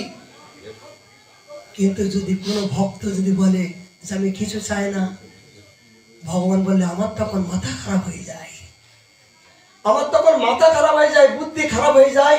যদি চেয়ে নেয় তখন আমি সুখী হই যে ওইটুকু দিলে আমি প্রসন্ন। যখন বিবাহ হয় তখন কন্যা পক্ষ এবং মানে কি বলবো বরপক্ষ লেনাদেনা হয় না। যখন লেনাদেনা হয় তখন মেয়ে কন্যা পক্ষ বলে বাবা তোমার কি চাই, বলে এইগুলো চাই। এখন তিনি সামর্থ্যে বলে বাবা বেঁচে গেলাম, এগুলো দিলে তো প্রসন্ন, বলে প্রসন্ন। কিন্তু যখন কোনো ছেলের বাবা বলে আমি কিছু চাই না, কিছু চাই না, তখন সেই মেয়ের মানে বাবার মাথায় কি চিন্তা থাকে যে কিছু যখন চায় না তখন আমি কি দেব, কি দেব। 1 বিঘে জমি চাইলে দিলে আমি প্রসন্ন, ব্যাস মিটে গেল, ওরা ভালো থাকুক। কিন্তু যখন না চাই তখন তার মাথায় যে কত চিন্তা থাকে যে আমি কি দেব, কি দিলে প্রসন্ন হবে, কি দিলে প্রসন্ন হবো। সত্যি কিনা বলুন? তাহলে জড়জগতে যদি না চাওয়া যায় তখন যেমন চিন্তা থাকে, ভগবান বললেন ভক্ত যদি আমার কাছে কোনো কিছু চেয়ে নেয় তখন আমি নিজেকে হালকা হই, যে আমি বাঁচলাম, আমি হালকা হলাম। কেন আমাকে ভালোবেসেছে, আমাকে সাধন করেছে, আমাকে তপস্যা করেছে, তার বিনিময়ে যে কিছু দিতে হয় আমি দিতে পারলে বাঁচি। কিন্তু যদি কোনো ভক্ত যখন না চায়, যদি বলে যে ভগবান আমি কিছু চাই না, বলে ভগবান তখন প্রাণটা ফেটে যায় যে কিছু যখন না চাই তখন আমি কি দেব, আমি কি দেব। এই গোপীদের বলছিল না, এবার যে গোপীগণ সারা জীবন আমাকে ভালোবেসেছো, বিনিময়ে তোমাদেরকে দেওয়ার জন্য আমি এসেছিলাম, চেষ্টা করেছি কিন্তু আমি দিতে পারলাম না, আমি দিতে পারলাম না। দুর্ভাগ্য আমার যে আমার এত কিছু থাকার পরও দেওয়ার জন্য এসেছিলাম, কিন্তু তোমাদের দিতে এসে আমি নিজেই হেরে গেলাম। তাই গোপীগণ বললেন কৃষ্ণ কি দিতে পারো, তুমি কি দিতে পারো, কি আছে কি তোমার। ভগবান বললেন আমার কি দেবার কিছু নাই। বলে হ্যাঁ তোমার কিছু থাকার পরও তোমার দেবার অধিকার নাই, আমরা যা চাইবো তাই কি তোমার দেবার অধিকার আছে। বলে চেয়ে দেখো, আমরা চাই রাধা কিঙ্কর্য, শ্রীমতী রাধারানীর চরণ চায় না, রাধারানীকেও চায় না। যখন রাধা আমার আরাধ্য দেবতা এবং তুমি আমার প্রাণের দেবতা, দুজন সম্মিলিত যখন তোমাদের মধুর মিলন যখন শাসককে দেখতে পাই, ওই মিলনটা দেখে যতটুকু আমরা সুখ উপলব্ধি করি, তোমাকে একা পেয়েও, তোমার ভক্তি মুক্তি স্ত্রিয়া ব্রহ্মপদ পেয়েও তুমি দিলেও আমরা এ জাতীয় সুখ আমরা নিতে চাই না। থুৎকার, ঘৃণা, অবজ্ঞা করি কৃষ্ণ। বলো তো পারবে তুমি? রাধা কিঙ্কর্য, রাধা দাসত্ব দেওয়ার মতন কি ক্ষমতা অধিকার কি তোমার আছে? ভগবান নিজে মাথা নিচু করলেন, এ সম্পত্তি তো আমার দেওয়ার অধিকার নাই। আমি স্বয়ং ভগবান, ব্রহ্মপদ চাও, ইন্দ্রপদ চাও, সম্পত্তি চাও, জট চাও, স্ত্রী চাও, সব দেব, কিন্তু ওইটা তো দেওয়ার। কিন্তু রাধা কিঙ্কর্য কি চাই? এগুলো চায় না, এগুলো ধুৎকার। ঠিক রঘুনাথ দাস গোস্বাই পাদ চিন্তনে ভগবানকে চেয়েছিলেন, ভুলক্রমে ব্রজবাসীর সুখের জন্য এই মনে মনে সংকল্প করলেন। তাই ভগবান এই শেঠকে বললেন যাও বৃন্দাবনে গিয়ে ওনার কাছে এই সম্পত্তিগুলো দান করো।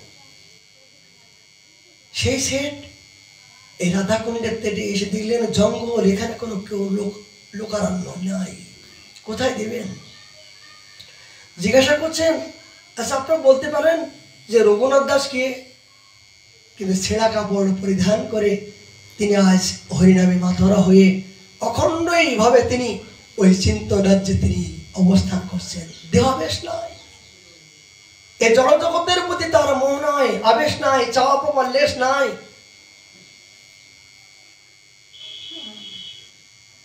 তখন একজন ইশারা করে বললেন, ইনি সেই রঘুনাথ দাস। ও, ইনি যদি রঘুনাথ দাস হন, কিন্তু ইনার পরনে তো ছেঁড়া কাপড়, আমি এত বড় সম্পত্তি অলঙ্কারগুলো কেমন করে দান করব? কিন্তু উপায় নাই, আমার আরাধ্য দেবতা যার প্রসন্নতা করার জন্য আমি গিয়েছিলাম, তিনি আদেশ করেছেন আমাকে দেবই। দাস গোসাইবাদ বললেন, বাবা বাবা, কৃপা করে এই সম্পত্তিগুলো দান আপনি গ্রহণ করুন। যখন এই সম্পত্তির কথা বললেন, দাস গোসাইপাদ হঠাৎ করে চমৎকারী অবাক হয়ে গেলেন। ধিক আমার পোড়া কপাল, সারা জীবন পিতার সম্পত্তি ত্যাগ করে, অপরিসম স্ত্রীর সমস্ত মোহ ত্যাগ করে আজ মহাপ্রভুর আদর্শ নিয়ে এই নালীর উৎসৃষ্ট খেয়ে আমার এখনো পর্যন্ত এই ভোগ বিলাসিতা আমার আসি নাই, আর আমি এই তুচ্ছ বস্তুর প্রতি আমার আসক্ত হয়েছিল। ধিক ধিক পোড়া কপাল। তখন দাস গোসাইপাদ তিনি মনে করলেন, অর্থ যখন এসেছে, তিনি হাত দিলেন না, স্পর্শ করলেন না। বাবা, তুমি যখন নিয়ে এসছো, তখন এই অর্থ তুমি নিজেই খরচ করে আমার শ্রী রাধাকুণ্ড তটগুলো তুমি পরিপূর্ণভাবে সেবা করো, যাতে আমার ব্রজবাসীগণ অতি সুন্দরভাবে তারা এখানে স্নান করতে পারে, সেবা করতে পারে। বাবা, আমি এতে হাত দেওয়ার অধিকার আমার নাই। সেই দাস গোসাইবাদ সেই শেঠকে আদেশ করলো, সেই শেঠ নিজের খরচে রাধাকুণ্ড সর্বপ্রথম সংস্কার হবে। কি বোঝাতে চেয়েছেন? যে ভগবানকে যারা ভালোবেসেছেন, যারা ভজনকে ভালোবেসেছেন, জড়জগতের যদি কোনো কিছু ভুল ক্রমে চেয়ে বসে, তখন কিন্তু আপনার সেই সিদ্ধি চলে আসবে। সিদ্ধি যেমন এই আমার এক শিষ্য 25 দিন জল খেয়ে থাকলো, তার মনের ইচ্ছা কি? তিনি আশ্রম করবে, মঠ করবে, শিষ্য করবেন, কত কিছু তার মনে ইচ্ছা ছিল। এই ইচ্ছার জন্য তিনি তপস্যা করেছেন। কিন্তু ভগবান বলছে, তপস্যা করলে আমি সিদ্ধি দেওয়ার জন্য তৈরি আছি। সিদ্ধি চাইবে, সিদ্ধি আসবে। এমনকি উনি বলছেন যে বাবা, প্রতি মুহূর্তে রাধারানী আমার সামনে আসছে, এইটা বলছে, ওইটা বলছে, ওইটা বলছে, ওইটা বলছে। রাধারানীর এত মাথা ব্যথা হয় নাই যে জল কি ভজন করলে রাধারানী তার সামনে নয়। বলে রাধারানীর ভূত অনেক, এই সিদ্ধির নাম করে ভূত। বলে সিদ্ধির এক নাম হলো ভূত, পিশাচি। এগুলো পিশাচি, ভক্তি মুক্তি পিশাচি। এই পিশাচি কাকে বলছেন? বলে ভূত স্বরূপ এসে তোমার এই মনোবাঞ্ছনা পূরণ করার জন্য তোমাকে সিদ্ধি এসে তোমাকে পরীক্ষা করবে, পেয়ে যাবেন, সেগুলো পেয়ে যাবেন।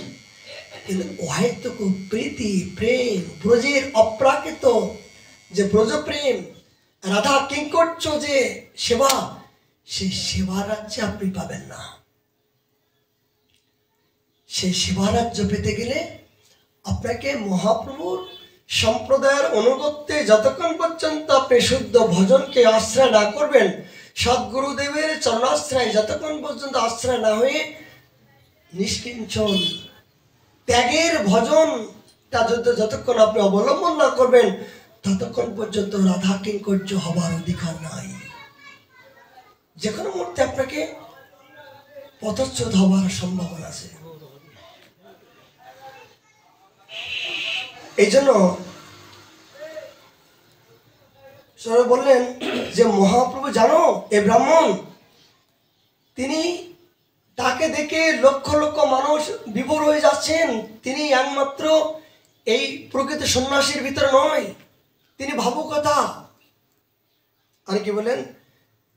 বললেন জানো, এত বড় ভাবুকথা। তিনি বলেন, নিন্দার্থে তরলবতী মূর্খ ভাবকগণ তাকে দেখিবা মাত্রই তার মোহিনী বিস্তার করছেন। এমনকি অদ্বৈত বেদান্তে মহাপণ্ডিত ভক্তিকেও মায়াবাদ পরিত্যাগ করিয়া ভক্তি মার্গে প্রবিষ্ট হয়েছেন।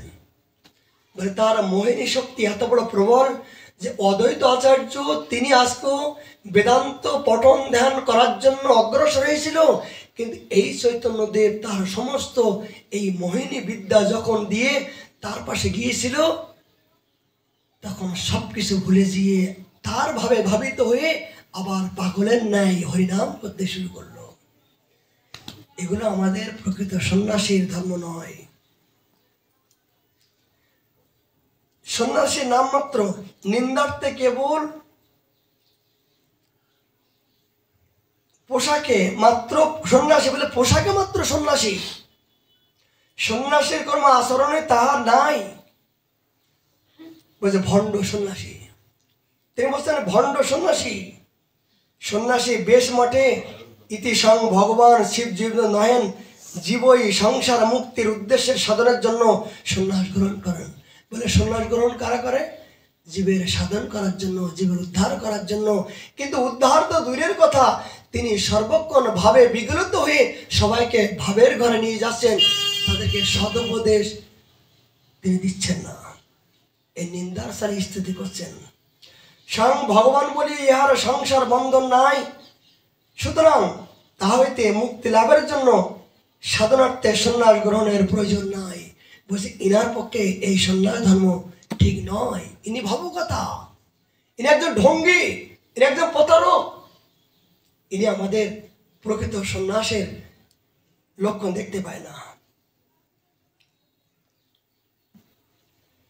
দেখেন কিভাবে সিদ্ধান্ত দিচ্ছেন। তিনি বললেন কি, শোনো ব্রাহ্মণ, প্রকৃত সন্ন্যাসীর লক্ষণ কি শুনে নাও। বেদান্ত শ্রবণ করো, না যাই বা তার পাশ, উচ্ছৃঙ্খল লোক সঙ্গে দুই লোকনাথ। বলে সন্ন্যাসীর কর্তব্য হলো বেদান্ত পঠন ধ্যান সর্বক্ষণ, তার এইমাত্র কর্তব্য। উচ্ছৃঙ্খল লোক সঙ্গে, উচ্ছৃঙ্খল বিভিন্ন প্রকার লোক সঙ্গে বিচরণ করার জন্য সন্ন্যাসীর কর্ম নয়। এত শুনি সেই বিপ্র মহাদুঃখ পাইল, কৃষ্ণ কৃষ্ণ কহি তথা হইতে উঠিয়ে গেল। যখন মহাপ্রভুকে নিন্দা করলেন, তখন এই ব্রাহ্মণ আর শুনতে পেলেন না। কেন শুনবেন? ইষ্ট দেবতার যদি, এখানে বলছেন, যদি আপনি কাউকে মনে মনে ভালোবাসেন, গুরু বৈষ্ণব ভগবানকে,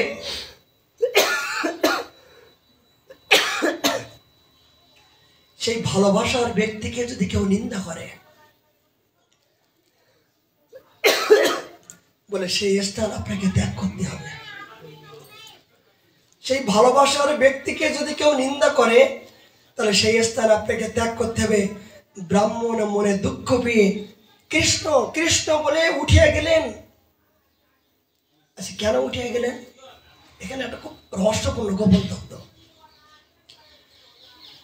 এই যে সরস্বতী পা, তিনি বারবার মহাপ্রভুকে নিন্দা করছেন কেন? এই নিন্দা করছেন বলে আজ স্বয়ং মহাপ্রভু অযাচিত ভাবে এসে তাকে কৃপা করলেন। আজ কংস যদি কৃষ্ণকে নিন্দা না করত, বিরোধিতা না করত, তাহলে কি ভগবানের এই যে অলৌকিক শক্তি জগতে প্রকাশ হতো? আর কংসকে জীবনে কোনোদিন বধ হতো? কিন্তু কংস বিরোধী করার পরও শয়নে স্বপনে সর্বক্ষণের জন্য তিনি কৃষ্ণ কৃষ্ণ দেখত, ওই কৃষ্ণ আসছে, ওই আমাকে মারছে। তিনি আজ তাকে বিভিন্ন প্রকার নিন্দা ছলও কৃষ্ণ দর্শন পেত, তাকে নিন্দা ছলই অপসিদ্ধান্ত কুদৃষ্টির মাধ্যম দিয়েও ওই কৃষ্ণ আসছে, ওই কৃষ্ণ আসছে। শয়নে স্বপনে কৃষ্ণ দর্শন করত। কই আপনি বলুন তো, আমি কথা বলি, এত ভালোভাবে ভজন করছি, এত ভালোভাবে জীবনকে উৎসর্গ করছি, কই একবারও তো কৃষ্ণ দেখতে পাচ্ছি না, একবারও তো আমার জীবনে আসছে না। আর কংস শয়নে স্বপনে সর্বক্ষণ কৃষ্ণ দেখত।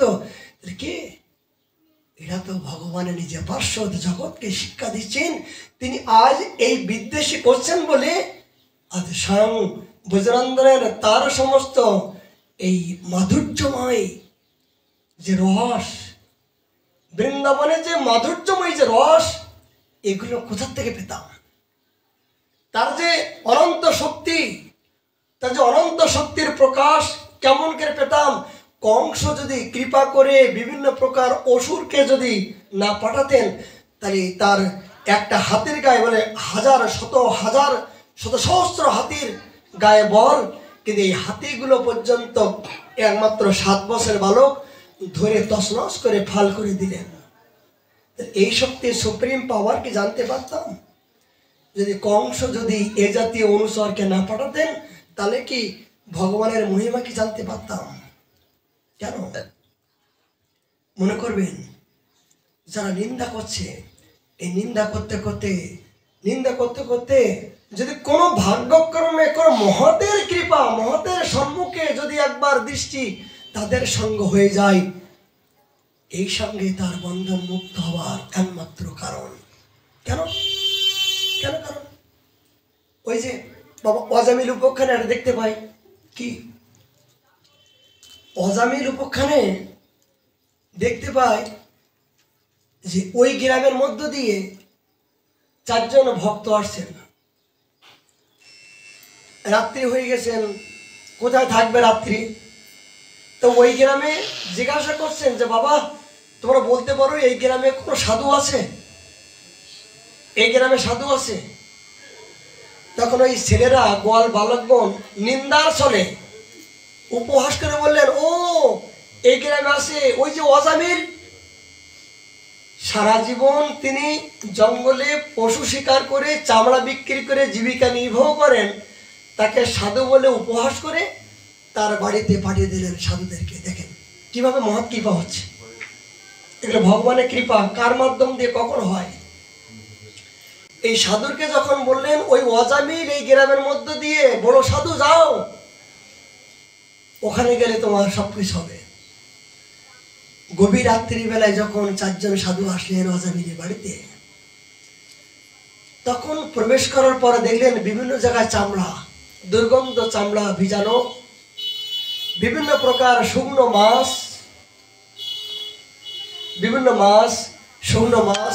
শুকানো, বিভিন্ন প্রকার চামড়া এই জাতীয় শুকানো দেখতে পাচ্ছেন। তখন সাধু মনে করলেন এইটুকু বালক আমাকে উপহাস করলো আমাদেরকে, যে আমরা সাধুর সন্ধান চেয়েছিলাম আর অসাধুর কাছে পৌঁছাই দিল। 4 জন প্রত্যেকে ইষ্টগুষ্টি করছেন, রাত্রি তো অনেক হয়ে গেছে, কিন্তু কোথায় যাব, যাবার তো জায়গা নাই। হঠাৎ করে দেখলেন কি, একজন রূপবতী এক সুন্দরী রমণী বললেন, মা ও মা, উপায় তো নাই। দেখেন স্তুতির ছলে কিভাবে করুণা হয়। মহতের করুণা কখন হয় জীবনে, কখনো জীবনের পরমধন পায়। অসাধ্য বস্তু সাধন কখন হয়? মহতের কৃপা বিনা সাধ্য বস্তু হয় না, তার প্রমাণ সিদ্ধান্ত দিচ্ছেন ভাগবত। তখন 4 জন সাধু অজামিলের স্ত্রীকে ডেকে বললেন, মা গো, আমরা তো অনেক রাত্র হয়ে গেছে, কোথায় যাব?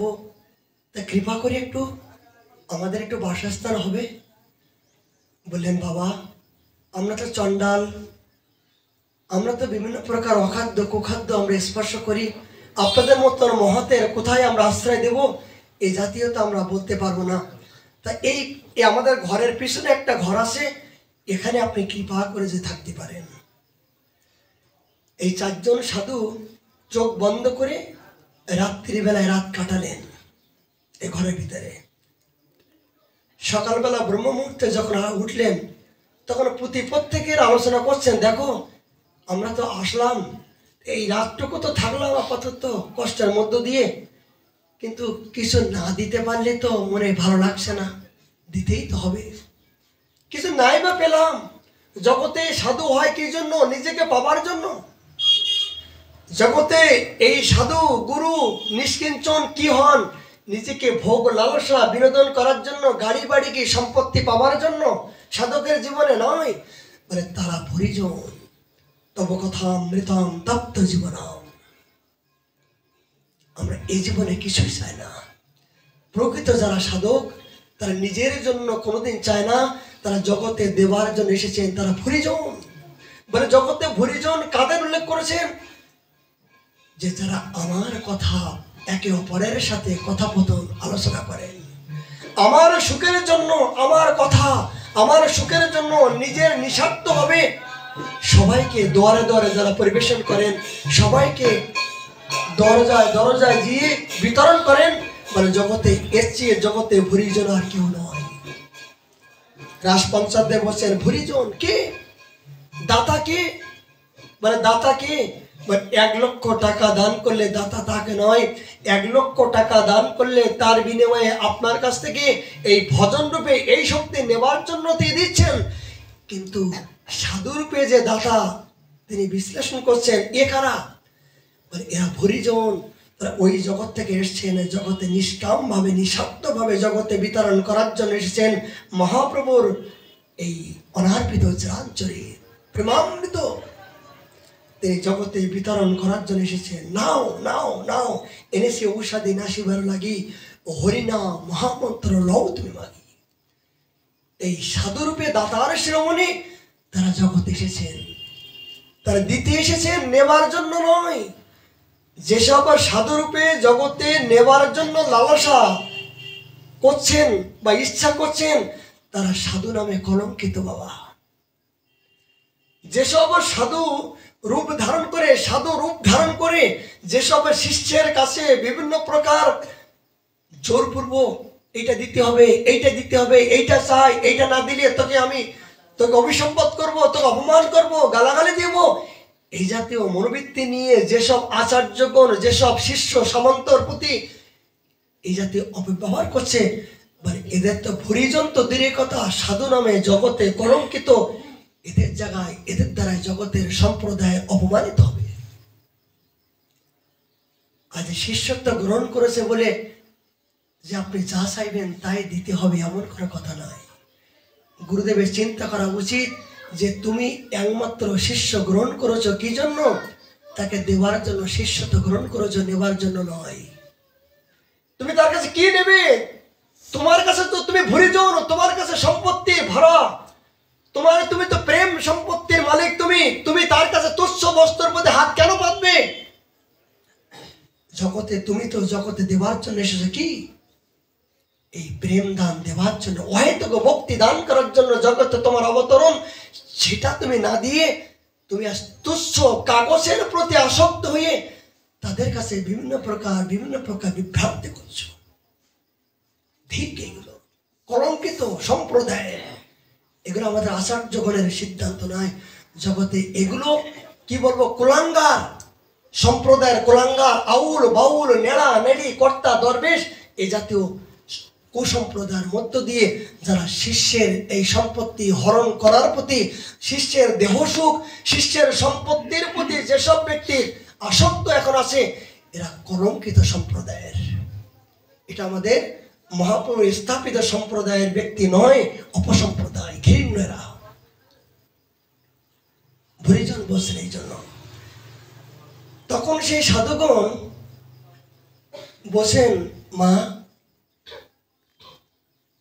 তুমি আমাদেরকে অনেক কৃপা করলে, একটা রাত্রি যে তোমার পাশে থাকলাম, আমরা তো তোমার কাছে পরাজয় স্বীকার করলাম, কিছু দিতে চাই তোমাকে। নেবে বাবা? কি দেবে? আমরা তো চণ্ডাল নিচু করে জন্মগ্রহণ করলাম, কি দেবে? বলে একটা জিনিস দিতে চাই। কি? বলে তোমার কয়জন সন্তান? বলে অনেক সন্তান, গোনাগাতা কতজন সন্তান তাও জানতে পারি না। বলে কি নাম? বলে হাতা, খুন্তি, বন্যা, লাইট, বোম, এইসব বিভিন্ন প্রকার নাম। বলে কতগুলো সন্তান কোনো কেনারা নাই, এবার কতগুলো কার্যের নাম তার কোনো ঠিকানা নাই। সাধু বাবার ভিতরে দয়া আসলো। তারা জানতে পারলেন ধ্যানস্থ গুণী যারা পূর্বজন্মে এরা ব্রাহ্মণ কুলে জন্মগ্রহণ ছিল, এই যে অজামিল, কিন্তু কুকর্ম দোষে এই কুসঙ্গের চক্রে তিনি জঙ্গলে আর মৃগ শিকার করতে করতে এই যে আজ চণ্ডালিনীর এই রূপের প্রতি আসক্ত হয়ে তার ব্রহ্মত্বগুলো সব নষ্ট হয়ে তিনি আজ এই নিচ কর্মে তিনি লিপ্ত হতে বাধ্য হয়েছিলেন। অজামিলের জীবনে আপনি দেখুন, তিনি ব্রাহ্মণ করে জন্ম, কিন্তু ওই ভ্রমণ করতে করতে ওই চণ্ডালিনী রূপে আসক্ত হয়ে তার এই জাতীয় আকৃষ্ট হয়েছিল।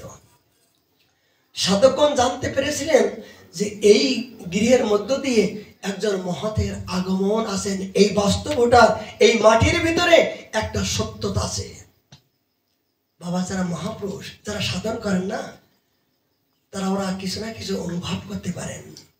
সেই ভূমিতে, সেই বাড়িতে, সেই গৃহে গেলে, কোনো মহৎ যদি কোনো সাধুর গৃহে যখন পদার্পণ করবেন, তারা চরণ দেবার সঙ্গে সঙ্গে বলতে পারবেন যে এই গৃহের ভিতরে স্বয়ং ভগবান প্রসন্ন আছেন কিনা, এই গৃহের ভিতরে ভক্তি আছেন কিনা। এই মহাপুরুষগণ তারা পদচরণ করলে বলতে পারবেন। এর ভজনের প্রভাব ছাড়া হয় না। যাদের ভিতরে আত্মকাম যায়নি, যারা আত্মকেন্দ্রিক মন নিয়ে যান, তারা এগুলো উপলব্ধি করতে পারে না। কিন্তু আত্মকেন্দ্রিক, আত্মেন্দ্রকে দমন করে যখন অহেতুক ভক্তির চরণে আত্মসমর্পণ করেছেন, তারাই কেবল অনুভব করতে পারেন যে গৃহের সমস্ত খবরগুলো। এগুলো দার্শনিক কথা বলছেন ভাগবতে বাবা, এগুলো কোথাও পাওয়া যাবে না। এই চারজন সাধকগণ, তার হৃদয়টা বিগলিত হলো। সাধুরা অল্পতেই কিন্তু প্রসন্ন হয়ে যায়। আচ্ছা, আপনি যে সারা জীবন ভজন করছেন, সেবা করছেন, কি জন্য? প্রেম প্রাপ্তির জন্য। কিন্তু প্রেম প্রাপ্তি সারা জীবন সেবা করলেও আপনি পাবেন না, আবার এক মুহূর্তে আপনি পাবেন। কেমন করে?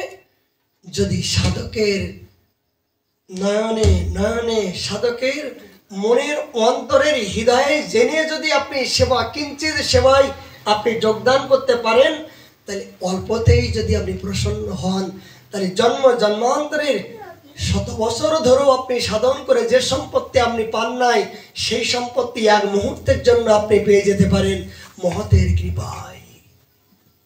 মহতের কৃপায় আপনি অসত্য বস্তু পঙ্গম লঙ্ঘাতে গিরিম, মহতের কৃপায় সেগুলো সম্ভব হবে। তখন সাধু বললেন, মাগো, একটা কৃপা তোমাকে করি। কি বাবা? বসে যে তোমার গর্ভে তো একজন একটা সন্তান আছে, যে তোমার গর্ভে যে একজন সন্তান এসেছে আমরা দেখতে পাচ্ছি, কিন্তু এই সন্তানের তুমি কি কল্যাণ চাও? তুমি কি একজন সৎ সন্তান চাও? তাহলে বাবা, জগতে কে চায় না বলো তো? কোনো মা কি চায় না যে একজন সৎ সন্তান হোক? কিন্তু আমি অনেক সৎ সন্তান চেয়েছিলাম, কিন্তু বাবা হাতা খুনতে রেখেছি কেন? এগুলো আমার কথা কেউ শোনেই না।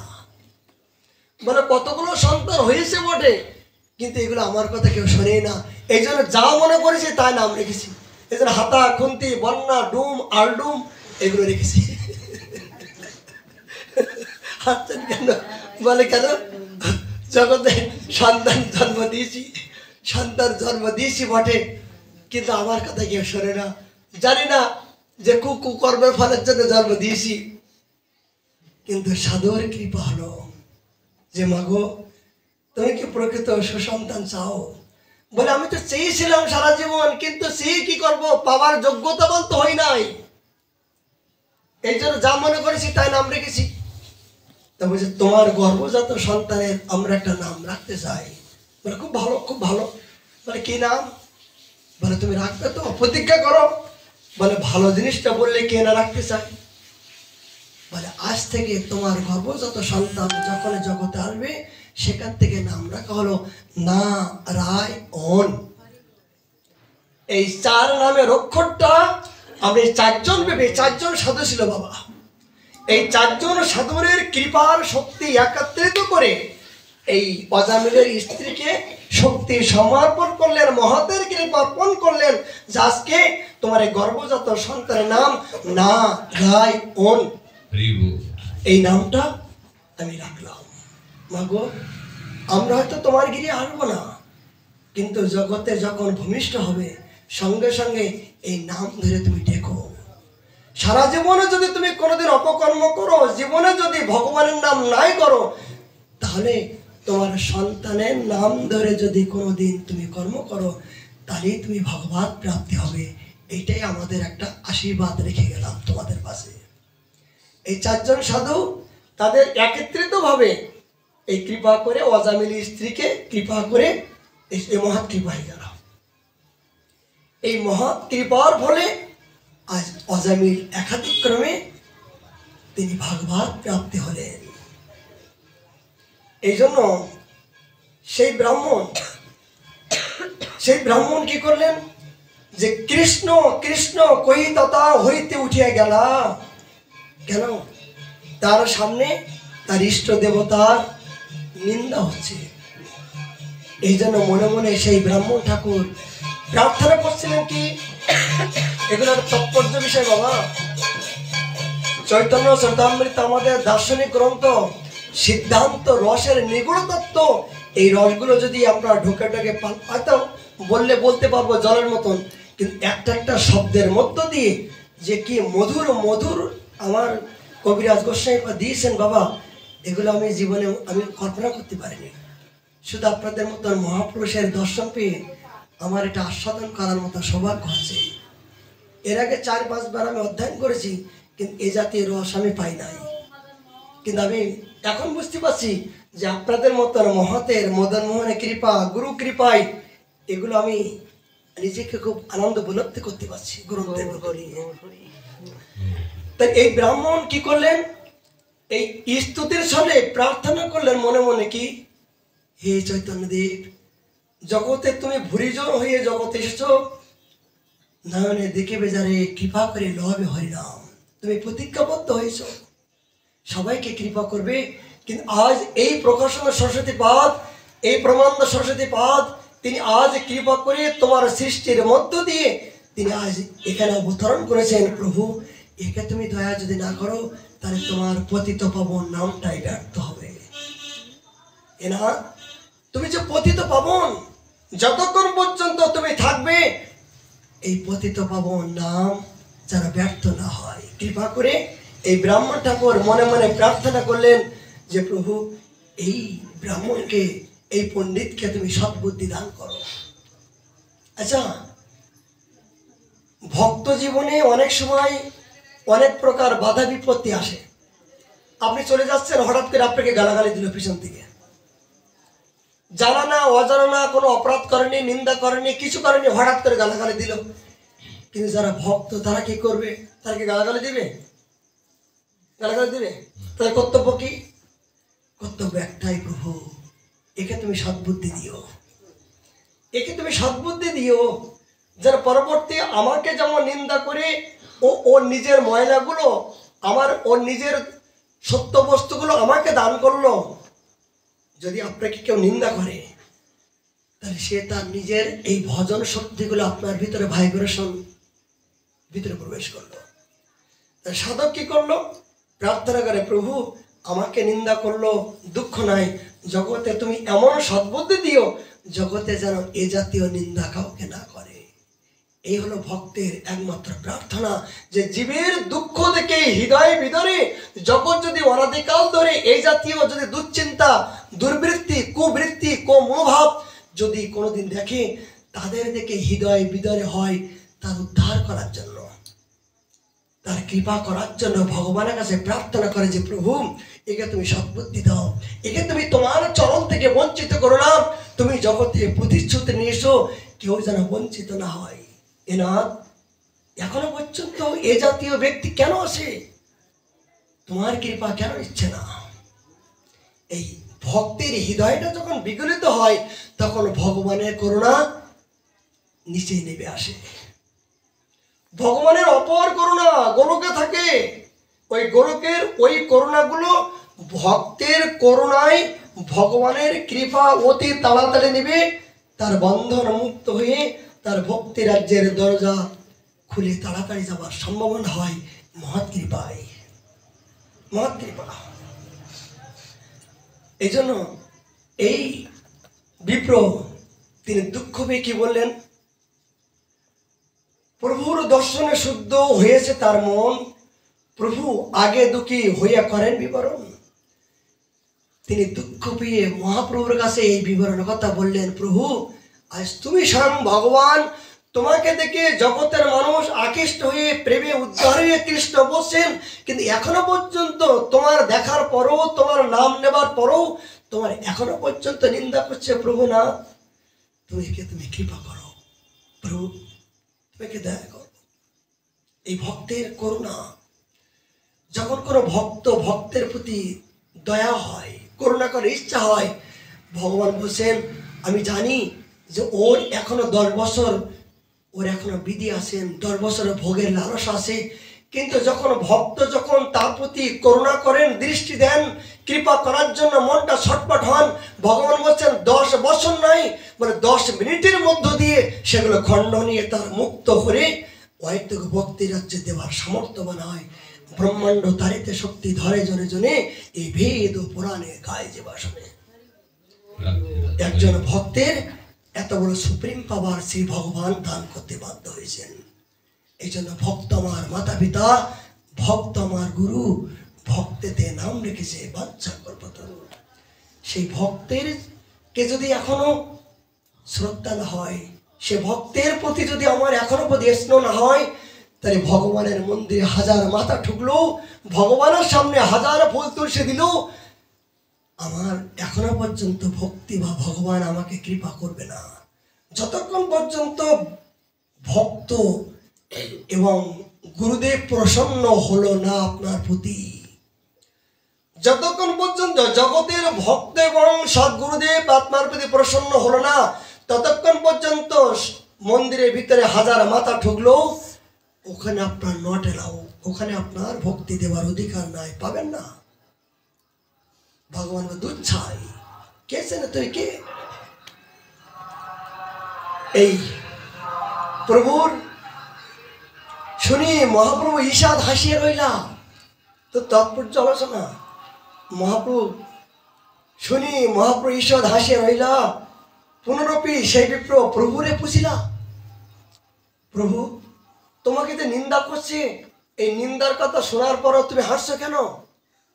তুমি তো কোনো প্রতিবাদ করবা, তুমি তো আমাকে বলবা, আদেশ করবা, এটা করো এটা করো, সেটা না করে তুমি হাসছো প্রভু।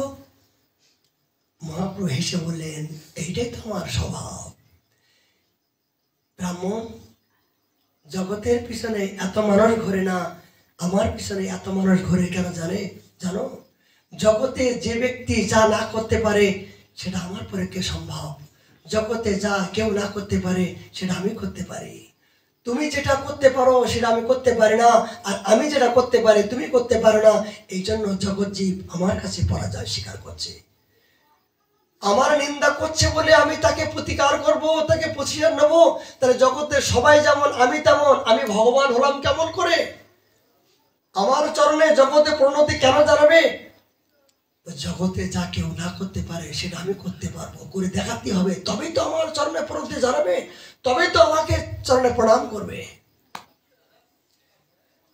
শুনি মহাপরিষদ হাসিয়ে রইলা, পুনরপি সেই বিপ্র প্রভুকে পুছিলা, তার আগে যাবে আমি তোমার নাম লইল, সেও তোমার নাম জানে। আপনি কহিল, প্রভু একটা কথা বলি, যখন আমি তোমার কথা বললাম, সে বলার আগে তোমার নাম জানে, তোমাকে চেনে, যে চৈতন্যদেব সে ভাবুক, সে এই জাতীয় সন্ন্যাসী হয়ে ভাবুকের মতন বিচরণ করছে। প্রভু সে আমার আগে তোমার সমস্ত জন্মসূত্র, এমনকি নারী সূত্র পর্যন্ত বলে দিচ্ছেন।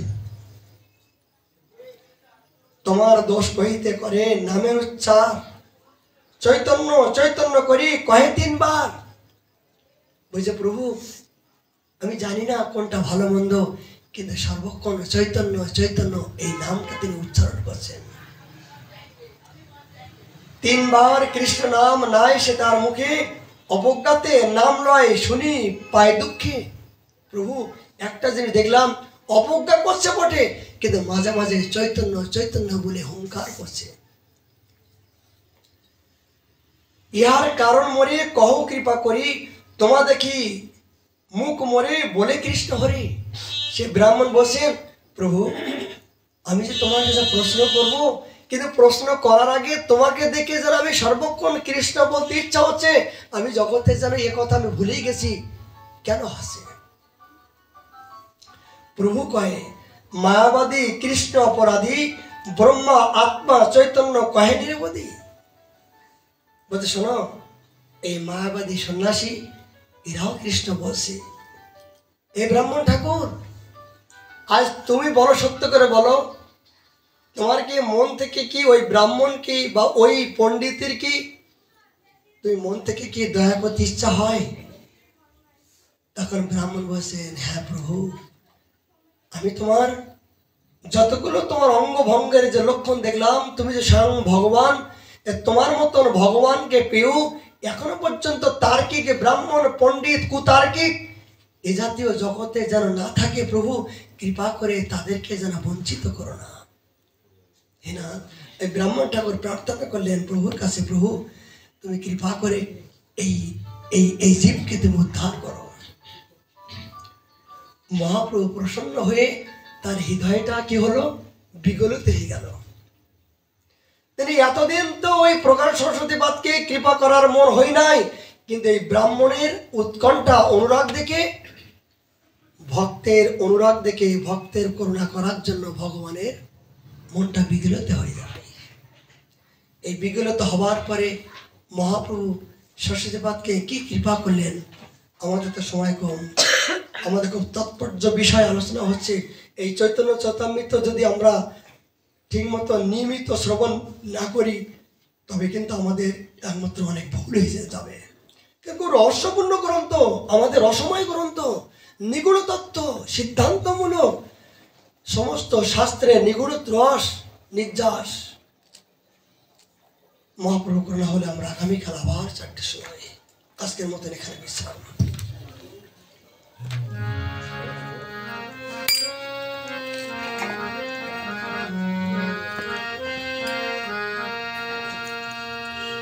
জয় জয় রাধে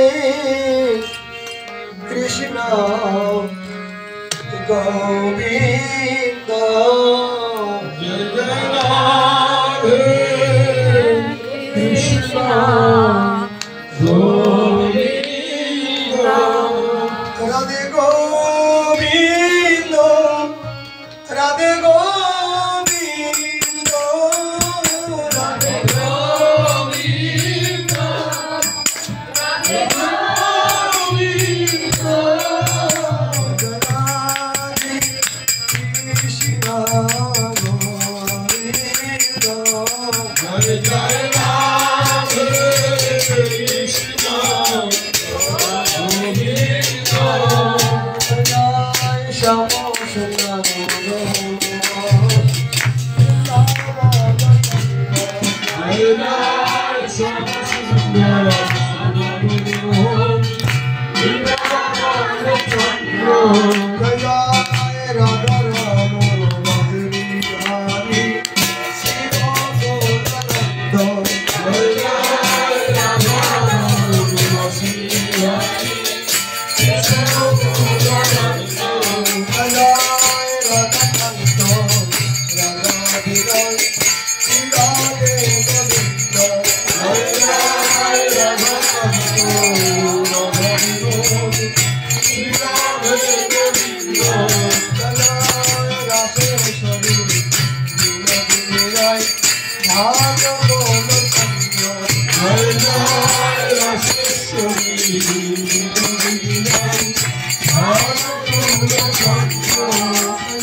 Jaya